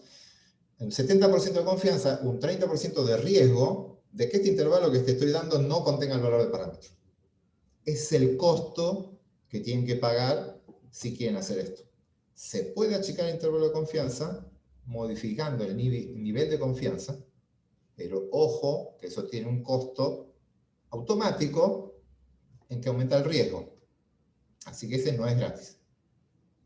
Pero, profe, al Sí. final, ¿qué te conviene? ¿Tener un n chico o tener un error más grande? No, lo que conviene siempre en estadística, cada vez que hablen con un estadístico, les va a pedir n's grandes. Siempre. Todos los estadísticos les van a decir a ustedes, si van a consultar a un estadístico que viene de la rama matemática y nunca trabajó en investigación, les va a decir, no, aumenta el n. Ahora, Claro, pero nosotros, suponiendo que no se puede. claro, ahora, nosotros que venimos somos investigadores, sabemos que aumentar el n es carísimo. Depende con lo que estén trabajando, es carísimo. Díganle a un paleontólogo, anda a encontrarme 10 fósiles más. Y eso es muy difícil. Entonces, si eso no se puede tocar, que es la primera opción que todos deberían ir, si quieren achicar el intervalo de confianza, vayan por aumentar el tamaño de la muestra. No, es la opción mejor es esa. Si eso no pueden, está la opción, pero sepan que tiene un costo, que es bajar el nivel de confianza. Bajar el nivel de confianza tiene un costo automático que aumenta el riesgo. Entonces, los márgenes que se pueden mover no es bajar al 70%, esto nadie lo va a hacer, pero quizás al 90%. Y se mueven hasta el 90%, que es el otro margen tolerable, y se ponen en el límite, el peor límite de confianza del utilizado. Igual es difícil que una publicación les acepte un intervalo al 90%. Es difícil. Ya quedó como número mágico el 95%, y está muy, muy, muy fijado ese número. Y es difícil salir de ahí. Así que, nada, eso, sépanlo, es una opción, pero no es de las más utilizadas. La otra alternativa que tienen, si esto no va, y me dicen, no, no me jodas. Déjame 95% de confianza y déjame el N de 50. Lo estoy diseñando, es antes de ir al campo esto. Tengo otra opción, que es tocar el desvío estándar, que es lo que está acá. Modificar el desvío estándar. ¿Cómo hago para modificar el desvío estándar? A ver, va a ser difícil que lo escriban, pero ¿a alguien se les ocurre cómo hago para modificar el desvío estándar en un estudio? ¿Alguien se acuerda qué es el desvío estándar? Va a ser más fácil si me lo dicen más que escribirlo. Quiero escucharlos, a ver cuántos se acuerdan de antes. ¿Qué era el desvío estándar? ¿Qué variabilidad me dice? Más allá de la formulita, sí. Pero es la distancia del observado. Bueno, ahí, ojo con la raíz de z, no sé bien qué fórmula están poniendo. Pero conceptualmente, ¿de qué variabilidad me dice? De la media, ¿no? No, la que escribió Lucas está bien. Es la variabilidad de los datos, no de la media. Ese era el error estándar. El error estándar es la variabilidad de la media. Pero el desvío estándar es la variabilidad de los datos originales. Si estoy hablando de la altura, es la variabilidad de la altura de las personas. Es la variabilidad del proceso biológico que estoy estudiando. Eso es biología. ¿Cómo hago para modificar la variabilidad de los individuos? Tendría que ser Dios. Primero tendría que creer que existe Dios y después tendría que convertirme en él. Cosa difícil, sobre todo por la primera parte. Entonces, yo no puedo hacer eso. No puedo modificar el proceso biológico, pero sí puedo ajustar un poco lo que estoy estudiando. Y puedo decir, bueno, en vez de estudiar la altura de las personas de la ciudad de Buenos Aires, voy a trabajar con mujeres entre 25 y 45 años. Mujeres de entre 25 y 45 años. Esa población de mujeres de 25 y 45 años es bastante más homogénea. ¿Por qué? Estoy descartando los nenes de entre 1 y 18 años que tienen variabilidad, van a tener valores más chicos. Ya estoy en personas que alcanzaron su altura máxima y todavía no empezaron a bajar la altura, que ya igual la caída es menor. Dentro de ese rango, y solo mujeres, me quito el dimorfismo sexual del medio, y si quieren, decimos mujeres de origen, no sé, de origen argentino que no tengan de otros orígenes europeos y demás, de pueblos originarios de Argentina. Y voy a tener un desvío estándar recontra chiquito, porque voy a tener una población recontra homogénea. Quité un montón de variabilidad. Lo que hice es achiqué este número. El n es el mismo, siguen siendo 50. El alfa es el mismo, 0,05. Así que este es 1,96 como antes, esta es la raíz de 50. Pero este número se me achicó. Y el intervalo de confianza se me va a hacer más chico. Y voy a dar con precisión. Y no modifiqué ni la confianza, ni aumenté el costo. Soy un genio. ¿Cuál es el costo? ¿Quién me dice? ¿Qué perdí? Algo perdí. Menos información. A lo mejor se complica más encontrar la muestra, ¿no? Porque uno se pone más restrictivo y... Sí, uno sería más difícil encontrar la muestra, pero vamos a suponer que sigo trabajando con un grupo que es fácil de encontrar. Ahí lo nombraron. Es difícil, no podés generalizar. Yo, el estudio, lo quería hacer, como dice Juan también, el otro decía María Eugenia, ahora Juan dice, el estudio era para la población de la Ciudad de Buenos Aires. Para la población de la Ciudad de Buenos Aires, para todas las personas de la Ciudad de Buenos Aires. Y yo voy a dar un intervalo de confianza solo para las mujeres de origen americano de entre 25 y 45 años, que seguramente la altura que tienen no va a ser la misma que la del resto. Por lo tanto, yo tenía una población que era gigantesca, con todos los individuos de la ciudad de Buenos Aires, y yo agarré una partecita de eso, y estoy dando el parámetro de este mu 2, que es de esa parte, que seguro es distinto del mu general. ¿Se entiende?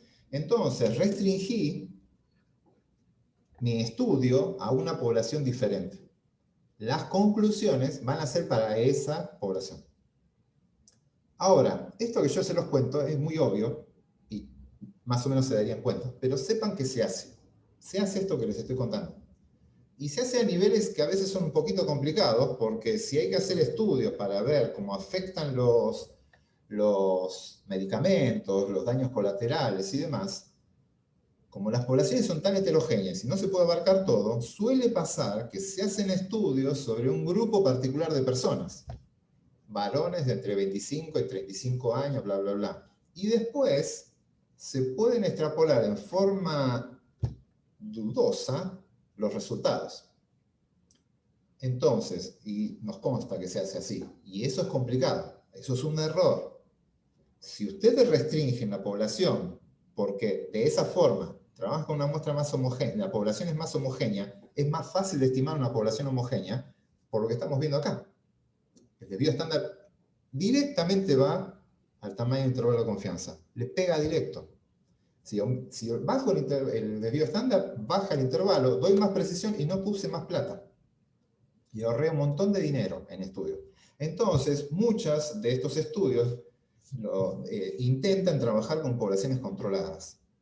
Y esas poblaciones controladas lo que tienen que saber es que las conclusiones son solamente para esa población y no hay que extrapolar al resto de la población, que eso es donde estaría mal. Si uno extrapola a donde corresponde, está todo perfecto, no hay nada mal hecho. Lo que estaría mal es extrapolarlo a otro lugar. No sé cuándo ya estuvieron trabajando en práctica, bueno, muchos prácticos de ustedes, la verdad, pobres, no tuvieron mucha chance de hacer prácticos y demás. Pero van a ver que hay muchos trabajos de laboratorio que se trabajan con ratas blancas de laboratorio. Y esas ratas blancas de laboratorio se las elige porque son una variedad muy homogénea de ratas, todas albinas, o sea, ni siquiera tienen variabilidad en los genes del color, están seleccionadas genéticamente y se trabajan, la mayoría de los trabajos que van a ver son ratas macho Wistar, que es una cepa de laboratorio, de entre tantos meses de edad. Ahí se achican variabilidad en tamaño, en el sexo de las ratas, en los niveles hormonales, y eso hacen una población recontra heterogénea. Y ahí aplican los tratamientos. La idea es que ellos no les interesa describir cómo son las ratas, sino aplicar el tratamiento a poblaciones homogéneas y ven las diferencias que generan los tratamientos. Ahí no sería tan grave, pero ya hay varios trabajos que están diciendo, ojo con hacer eso, porque si después lo aplican en hembras, los resultados son distintos. Y el modelo rata se lo utiliza porque tiene un sistema inmune similar al de humanos y es una primera aproximación y después se lleva a las aplicaciones humanas. Pero es muy, muy utilizado el modelo rata.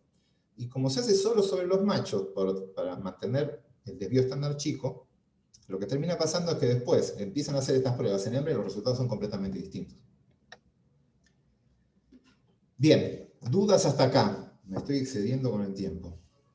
Igual tenemos media hora todavía. ¿Estamos hasta ahí? ¿Cómo controlan esto? Ya, fíjense que esto tiene implicancias en su trabajo. Esto lo van a utilizar, y sobre todo van a utilizar lo que viene ahora. Ah, perdón, este se me salteó. Esto estaba para el alfa, para el valor crítico, el nivel de confianza. Fíjense, rapidito se los menciono. Si ustedes trabajaban con un nivel de confianza del 95%, este es el valor que yo les dije de memoria, es 1,96. Ahora, si bajan la confianza al 90, solo 5 puntos lo bajaron, o sea, suben el riesgo al 10%, el valor de 1,96, que es casi 2, se va a 1,65. Este valor, que es el que va, este valor de acá, que va a multiplicar por el error estándar. Y si suben la confianza, o sea, bajan el error al 1%, casi 2,5. Esto multiplica. Así que estos cambios tienen un impacto muy, muy grande sobre el tamaño del intervalo de confianza. Y eso sí están en la distribución Z. Ahora vamos a ver cuando nos vamos a la distribución Z, esto es peor. Una pregunta, esperen que había dos preguntas, en realidad una se me pasó. O sea, la forma...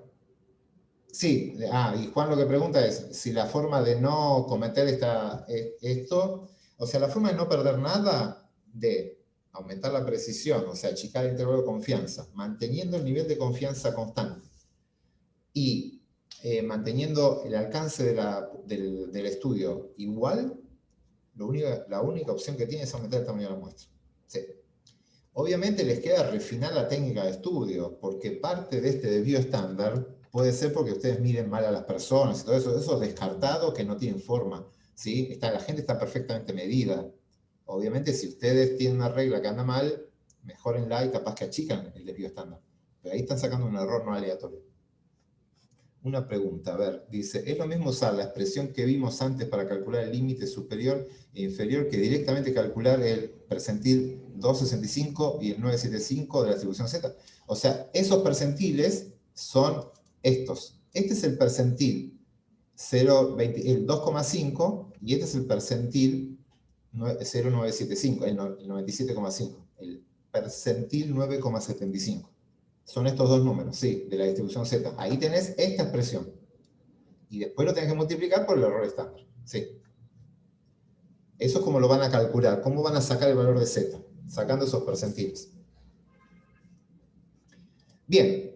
Entonces, esto es todo lo que estuvimos hablando ahora. ¿Sí? ¿De qué depende el tamaño? Vamos a ver. Vuelvo para atrás un segundito. Entonces, les dije, la única alternativa que tienen es mejorar el tamaño de la muestra. El tamaño de la muestra es central. Y van a ver que apenas empiezan un estudio, decir, bueno, tengo que ir al campo a muestrear. ¿Cuántos individuos tengo que capturar? ¿Cuántas ratas uso en el laboratorio? ¿Cuántas plantas tengo que medir cómo se descomponen? Lo que estén viendo. ¿Cuál es el tamaño de la muestra? Es una pregunta muy, muy frecuente. Entonces, obviamente tiene una cota el tamaño de la muestra, que es la plata que tengan ustedes. Depende del estudio que hagan, el costo va a ser diferente. Si tienen que ir a una campaña, que es en medio de las yungas tucumanas, que sale una fortuna cerro y cuesta un montón capturar esos animales, y el costo de cada unidad experimental es una. Si trabajan con una especie que la cazan mucho más simple en el balcón de su casa, es otra. Si trabajan con drogas caras, si trabajan con equipos recontra sofisticados, los costos son muy, muy variables dependiendo del estudio que están haciendo. Por dificultad en encontrar a la unidad experimental o por el costo de obtener la variable. Así que eso depende del estudio y eso le pone la cota máxima hasta donde van a llegar. Todo esto está relacionado, ¿no? Si el tipo de población de estudio, porque si la población es muy heterogénea, van a necesitar más datos. Si la población es bastante homogénea, necesitan menos datos. A ver, una aclaración. No sé de dónde salió un mito, quizás no tanto en esta facultad, pero lo he visto en otras facultades más destinadas a la producción y demás, que dicen yo tengo que estudiar esta población. Y dicen, bueno, si la población es chica, voy a tomar una muestra chica. Y si la población es grande, voy a tomar una muestra grande. Y hay hasta una regla mágica que si ya sé el tamaño de la población, hago la raíz de n y con eso obtengo el tamaño de la muestra. Como que una fórmula, la voy a escribir, pero para que no se la acuerden, o sea, para que la descarten, es falsa, desde ya les digo. Hay una formulita que dice que el n, que es el tamaño de la muestra, es la raíz de n mayúscula. Que nunca entendí de dónde salió, porque es una barbaridad lo que están diciendo acá. A ver, esto yo se los explicaba con cajas de tiza, pero vamos a suponer que estamos en la facu y seguimos para no cambiar el ejemplo ahora. Yo tengo una caja llena de tizas y quiero saber la proporción de tizas blancas que hay. Esa es mi variable de interés, una proporción. Quiero saber la proporción de tizas blancas que hay en esa caja. Tengo una caja donde hay 100 tizas. Y tengo un dato. Todas las tizas son del mismo color.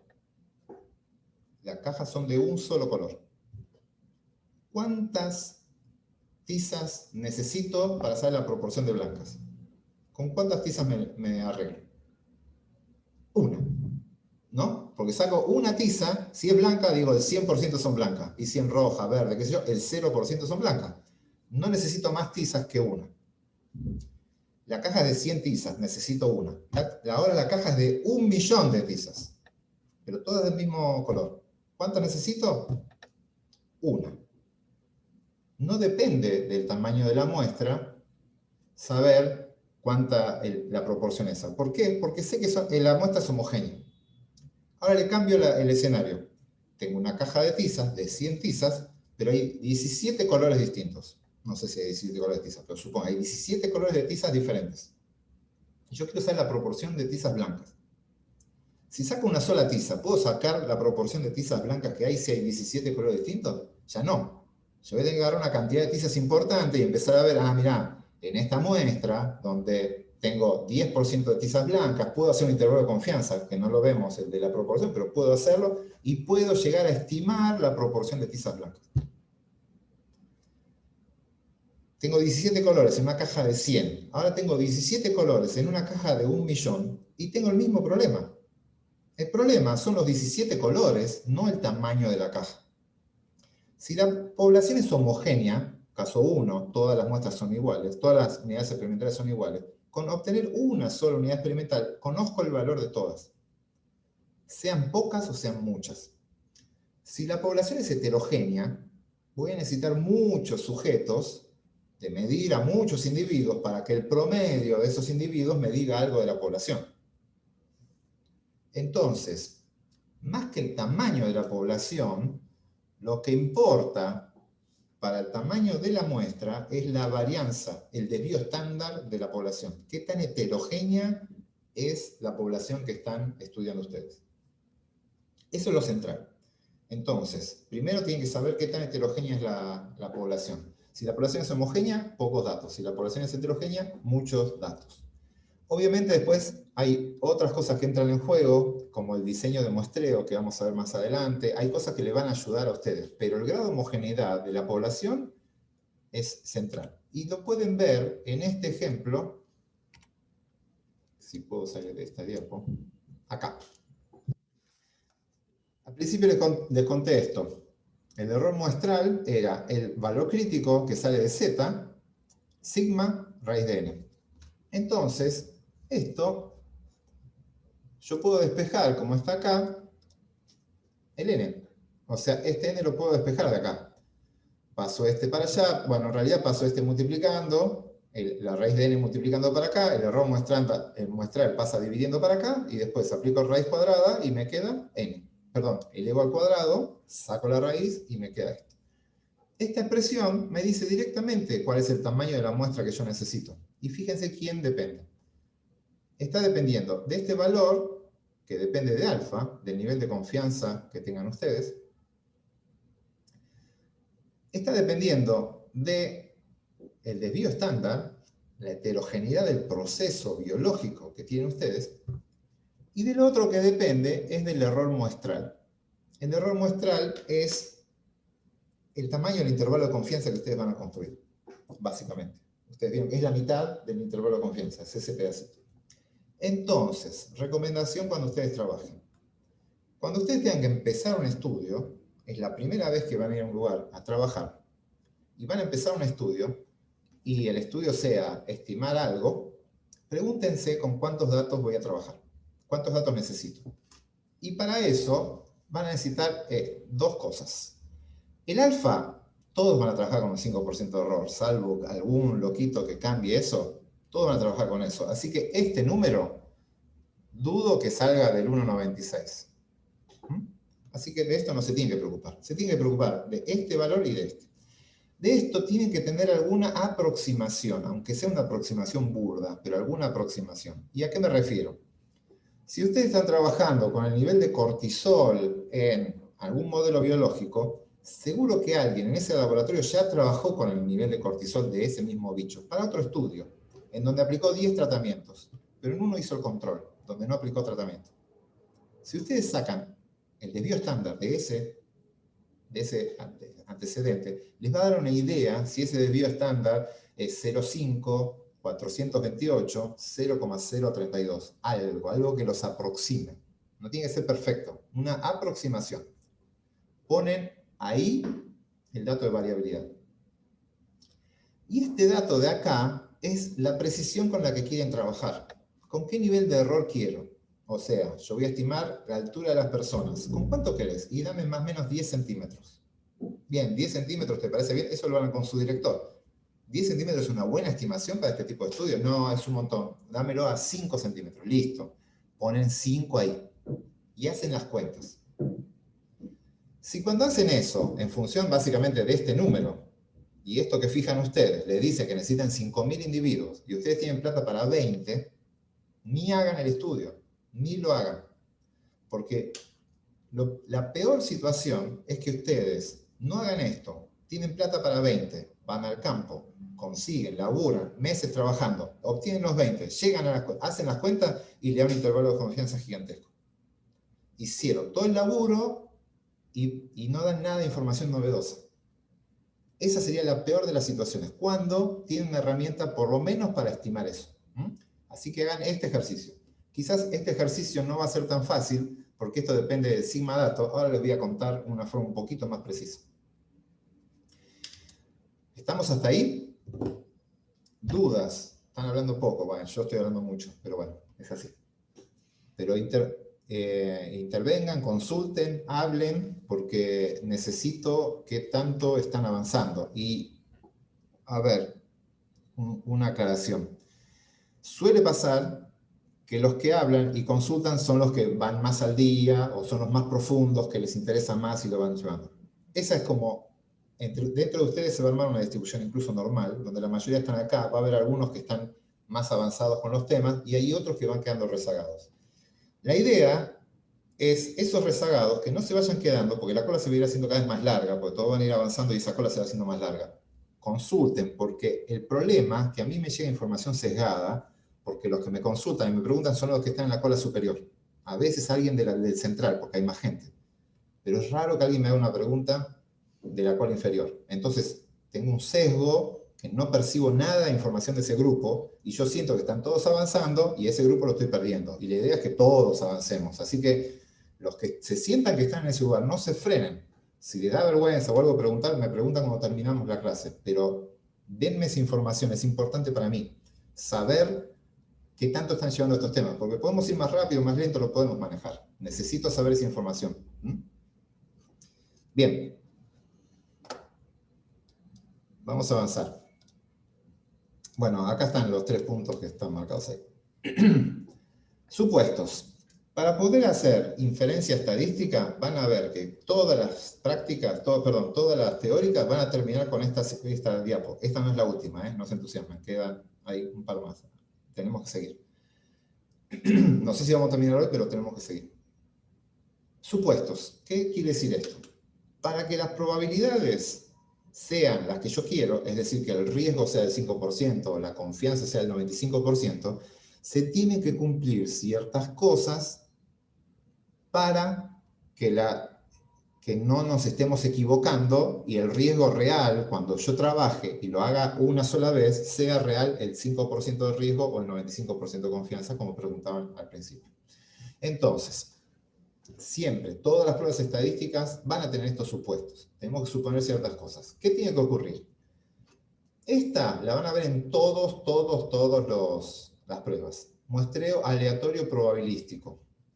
No tiene que haber sesgos en el momento de obtener la muestra. La muestra tiene que haber sido elegida por azar, porque todas las probabilidades que vamos a calcular dependen de eso, del error aleatorio. No sesgos, nada de eso. Así que muestreo aleatorio. Esto va a estar escrito así: muestreo aleatorio, observaciones, unidades experimentales independientes. Después, deben tener o un muestreo con reposición o un n chiquito sobre n grande menor a 0,05, que esto es lo mismo que ya les dije antes. Tengo que tener una muestra que sea menos del 5% de la población, para que la muestra no distorsione los parámetros, ¿sí? Si tiene una población muy chica, van a tener que tener cuidado. Eso es raro, en general las poblaciones suelen ser muy, muy grandes, entonces con los tamaños de muestra habituales uno está cubierto. Pero estoy viendo cada vez más que se trabaja con muestras muy, muy grandes, porque hay sensores remotos, hay equipos de registros automáticos y demás, que uno cree que trabaja con una muestra chiquita y en realidad está trabajando con casi toda una población. Y ahí estas cosas no funcionan, son distintas. Por lo menos hay que saber. Después, lo otro que necesitamos es que la variable X, la de origen, la que estoy estudiando, sobre la que voy a hacer el promedio, quiero estimar el promedio, tiene que tener una distribución de probabilidades normal. Es decir, que el modelo de Gauss sea bueno para describir sus probabilidades. Tiene que pasar eso.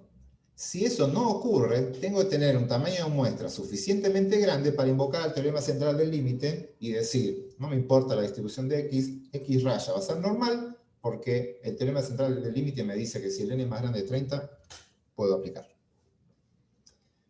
Así que hasta ahí estamos. Y después, el desvío estándar tiene que ser dato, es conocido. Esto es para esta situación. Y esto es lo raro. Es raro conocer sigma.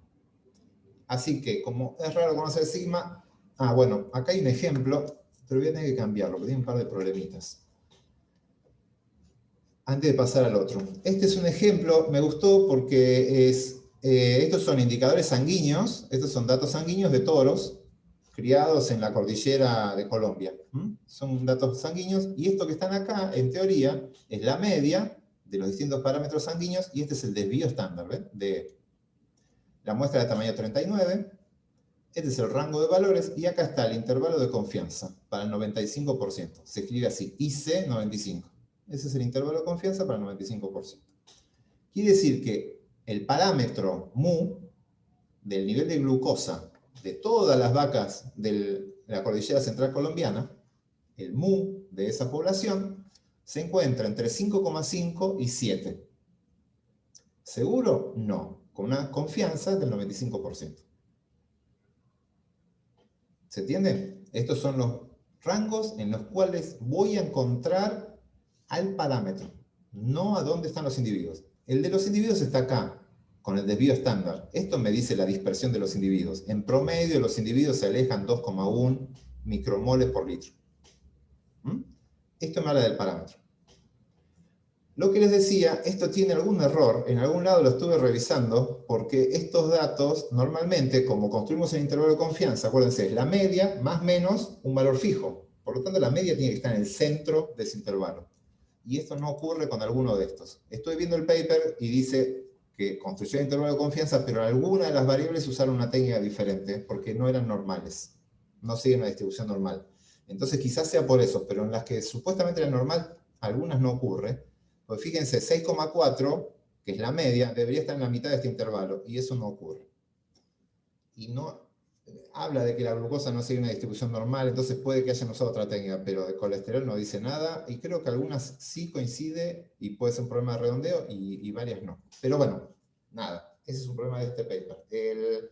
¿Cómo se interpretaría la información? Es como se lo dije yo recién. Van al parámetro, que es mu, van a la población de referencia, que es este ganado en la cordillera central de Colombia, van a la variable y describen. El parámetro que describe esta variable, que es mu, se encuentra dentro de este rango con un 95% de confianza.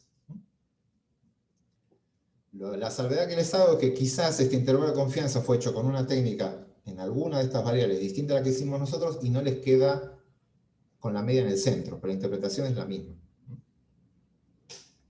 Yo después les voy a contar una técnica distinta donde esto puede llegar a pasar, pero lo vamos a dejar eso para la clase que viene. Estas preguntas las ven y las charlamos en la clase que viene. Quiero avanzar, ¿cuánto me queda? Me quedan unos 10 minutos, y quiero avanzar sobre esta última parte. Igual vamos a hacer, seguramente arrancar acá la clase que viene, pero quiero avanzar un poquito más. Veamos. La situación que les planteé al principio es, sigma, el desvío de la población es conocido. Situación rarísima. Vamos a ver qué pasa. Es muy parecido, pero hay una pequeña diferencia al anterior. ¿Qué pasa cuando el desvío estándar no es conocido? No tengo el dato. El desvío poblacional es desconocido. Es la situación más común. Yo no tengo ni idea de cuánto vale sigma, ni nada. Entonces, lo que vamos a hacer es, vamos a ir al campo, tomamos la muestra, de la muestra tengo el n, tengo x raya, igual que antes, pero voy a tener la mejor estimación de sigma que conozco. ¿Cuál es la mejor estimación de sigma que conocen? ¿Quién me pone en el chat? El mejor estimador de sigma que conocen ustedes. Esperaba un montón de letritas. S. Bien, ahí va apareciendo. S. S es el desvío estándar de una muestra. Entonces, lo que van a hacer, van al campo, obtienen una cantidad de individuos, de esos individuos obtienen la variable, de esta variable tienen el n, tienen x raya, como antes con esto, con el dato de sigma lo sacaban. Ahora van a sacar, además, van a sacar el desvío estándar de la muestra. La muestra va a necesitar estas tres cosas. El problema es que para la estandarización de Z, esto está todo escrito ahora más adelante, habíamos visto que era x raya menos mu sobre sigma raíz de n. Esta es la estandarización para llegar a Z. Y ahora yo no tengo sigma. Esto no está. Y tengo S. Y S es una aproximación a sigma. Tengo menos certidumbre de lo que voy a decir. Porque encima estoy estimando la dispersión. Por lo tanto, no vamos a aproximar más a Z. Z se nos va. Adiós Z. Bienvenida T. Vamos a usar otra distribución que la T de student, que es la que quedó pendiente de la clase pasada. Estaba para las estimaciones, se presentaba ahí, pero acá se volvió a hablar, así que directamente la vamos a ver acá. La distribución T de student es otra distribución muy parecida a la Z, pero un poquito más ancha. También es unimodal, simétrica, centrada en cero, genial, pero es un poquito más ancha que la Z. ¿Por qué? Porque tiene más incertidumbre. Esto es lo que les dije recién, Z no existe más, y vamos a usar la distribución T, y la distribución T va a estar hecha, es muy similar, x raya menos mu, parámetro estimador menos parámetro de tendencia central, pero el error estándar ahora se calcula como S raíz de n. Esa es la estandarización, la distribución T ya está estandarizada, igual que la Z. Están las dos estandarizadas, pero una se estandariza con sigma y la otra se estandariza con S. Acá hago una salvedad. T de student, quedó el nombre student, pero en realidad era otra persona, que ya ni me acuerdo el nombre, que como trabajaba creo que trabajaba en una fábrica de cerveza, mientras hacía sus trabajos de estadística y trabajaba a tiempo completo, no lo dejaban publicar con el nombre real y usó un seudónimo, y ahora todos los conocemos por el seudónimo y nadie sabe el nombre real del tipo. Así que bueno, no quedó con su nombre, quedó como student. Pero bueno, esta distribución T es muy, muy utilizada porque es la opción más real. De la muestra necesito X raya, necesito N y necesito S. Y después despejo el valor de T. En realidad, la distribución T de student no es una única curva. No es una única curva. Es una familia de curvas. Creo que tengo una simulación acá. Sí. Veamos, esta es la distribución Z, la que ya todos conocen. Centrada en 0, 2 desvíos estándar, acumula el 68% de los casos, con 3 desvíos el 99% y así. No, con un desvío 68, con 2 desvíos 99 y con 3 desvíos 99,5. Es la distribución normal estándar clásica. La distribución T, como tienen que estimar el valor de sigma, no lo calculan, lo estiman, va a ser muy parecida pero más ancha, más aplastada y ancha. Y esta es una distribución T con un 1 acá, quiere decir que tiene un grado de libertad, y ahora les explico qué significa. Grado de libertad es lo mismo que vimos antes. En la distribución T, los grados de libertad son la cantidad de datos independientes, son n menos 1. El mismo grado de libertad que habíamos usado para el cálculo de S, acá vale lo mismo. Si yo tengo dos datos, los grados de libertad son 1. Por lo tanto, esta es la distribución T más chiquita de la familia, la que tiene los menores grados de libertad posible, 1. O sea, estoy trabajando con medias de tamaño 2. Si trabajo con medias de tamaño 2, el S que estoy estudiando, que estoy usando para la formulita, el desvío estándar que metí en la formulita, es re precario, es re poco confiable. Son solo dos datos y con eso calculo un S, que es pobre. Entonces, como tiene muchas dudas, está centrada en 0, pero se ensancha. La distribución se ensancha. Fíjense cómo, acuérdense, el área bajo la curva es 1 para los dos, así que esto se ensancha. Entonces, esa distribución, que es muy ancha, a medida que le aumente el tamaño de la muestra, si yo ahora empiezo a trabajar con muestras más grandes, el S es más confiable y no necesito ensancharla tanto, y se va a empezar a achicar. Si yo trabajo con 5 grados de libertad, es decir, con muestras de tamaño 6, con muestras de tamaño 6 ya se empieza a ser más parecida a la distribución Z. Porque tengo un poco más de confianza en el cálculo de esa S, le creo más. Y si ya me voy al caso de que trabajo con 50 grados de libertad, es decir, por tamaño de muestra de 51, La distribución, no sé si la llegan a ver acá en sus computadoras, está la verde, pasa pegada a la negra. Es decir, una distribución T de student con un n muy alto, le cree tanto al valor de S, que ya se comporta como si fuera sigma, y queda igual que la distribución T, que la distribución Z, perdón. Moraleja, la distribución T es como una distribución Z con cierta incertidumbre. Si el n es grande, esa incertidumbre es casi despreciable y ambas distribuciones se comportan igual. Hablo de n grande, no sé, son idénticas, más de 100, pero 50 ya ven que se parecen bastante. No sé si ven, por acá está debajo, el verde está debajo del negro, y por acá está por encima del negro, ¿sí? Hay una leve ensanchamiento y aplastamiento, pero es nada, despreciable.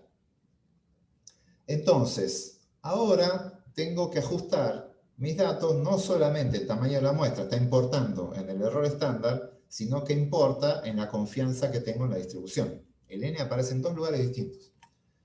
Entonces, vamos a ver, moraleja, en resumen, lo que necesitan saber ustedes. Voy a borrar esto.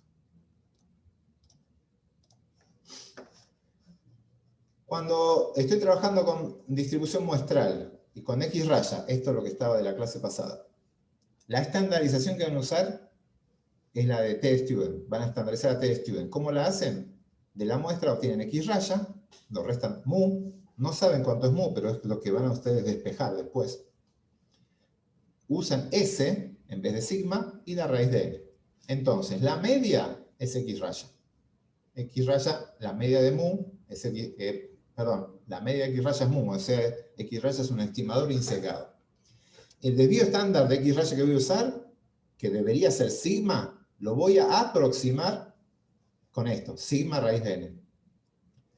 Si el tamaño de la muestra es suficientemente grande, o la X es normal, eso tiene que seguir pasando, si la X de origen es normal, o la muestra es suficientemente grande, X raya ahora se va a aproximar bastante bien a una distribución T de student, con n-1 grados de libertad, que es la cantidad de datos menos 1. Entonces podemos usar esta expresión. Eso, ¿qué nos lleva? Y vamos a tratar de cerrar con esto.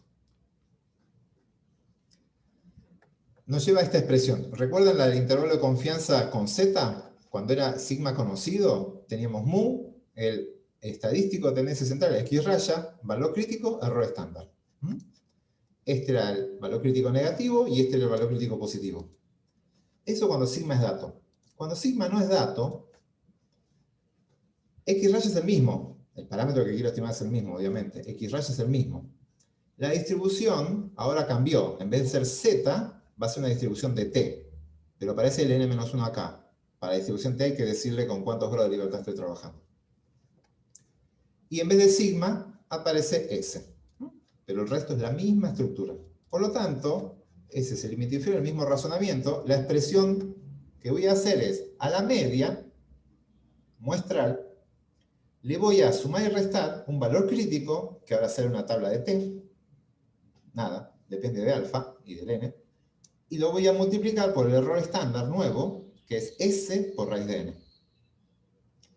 Esta expresión de intervalo de confianza ya está, la pueden usar así como está, la pueden usar perfectamente con sus datos, cuando tengan datos. Siempre y cuando sigan la distribución normal de X o el tamaño de muestra sea suficientemente grande. Si eso ocurre, tienen todo lo que necesitan, porque van al campo, lo que les decía antes, toman la muestra, ustedes tienen sus datitos, esa es su muestra, registran los valores y lo que necesitan saber es el n, X raya y el S. La estadística descriptiva básica que todos ya saben hacer, ya la hicieron antes. Si describen bien la muestra, automáticamente con esta información hacen esto. Fijan el alfa, lo fijan ustedes, acá está el n, sale de ahí, acá está el desvío, sale de ahí, y acá está el n, sale de ahí, y acá está la media, sale de ahí. Con eso construyen el intervalo de confianza para un parámetro. Y ya tienen su primera herramienta estadística. Y esta es recontra aplicable y se usa muchísimo. Con el supuesto de que la variable sea una distribución normal. Y vamos a cerrar acá. Después vamos a ver un par, ahora vemos consultas y demás. Me queda ver cómo cambia la estimación del n y cómo mejora el intervalo de confianza. Hay un par de detalles ahí, pero el espíritu ya está. Así que con esto, medio que ya tenemos la clase bastante aceitada. Nos queda ver estos detallitos de estos intervalos, pero listo, ya tienen su primer herramienta de inferencia estadística que pueden aplicar directamente sobre su tesis. Bien, dudas. Hasta acá. Y ya voy cortando la grabación. Voy cortando ahora.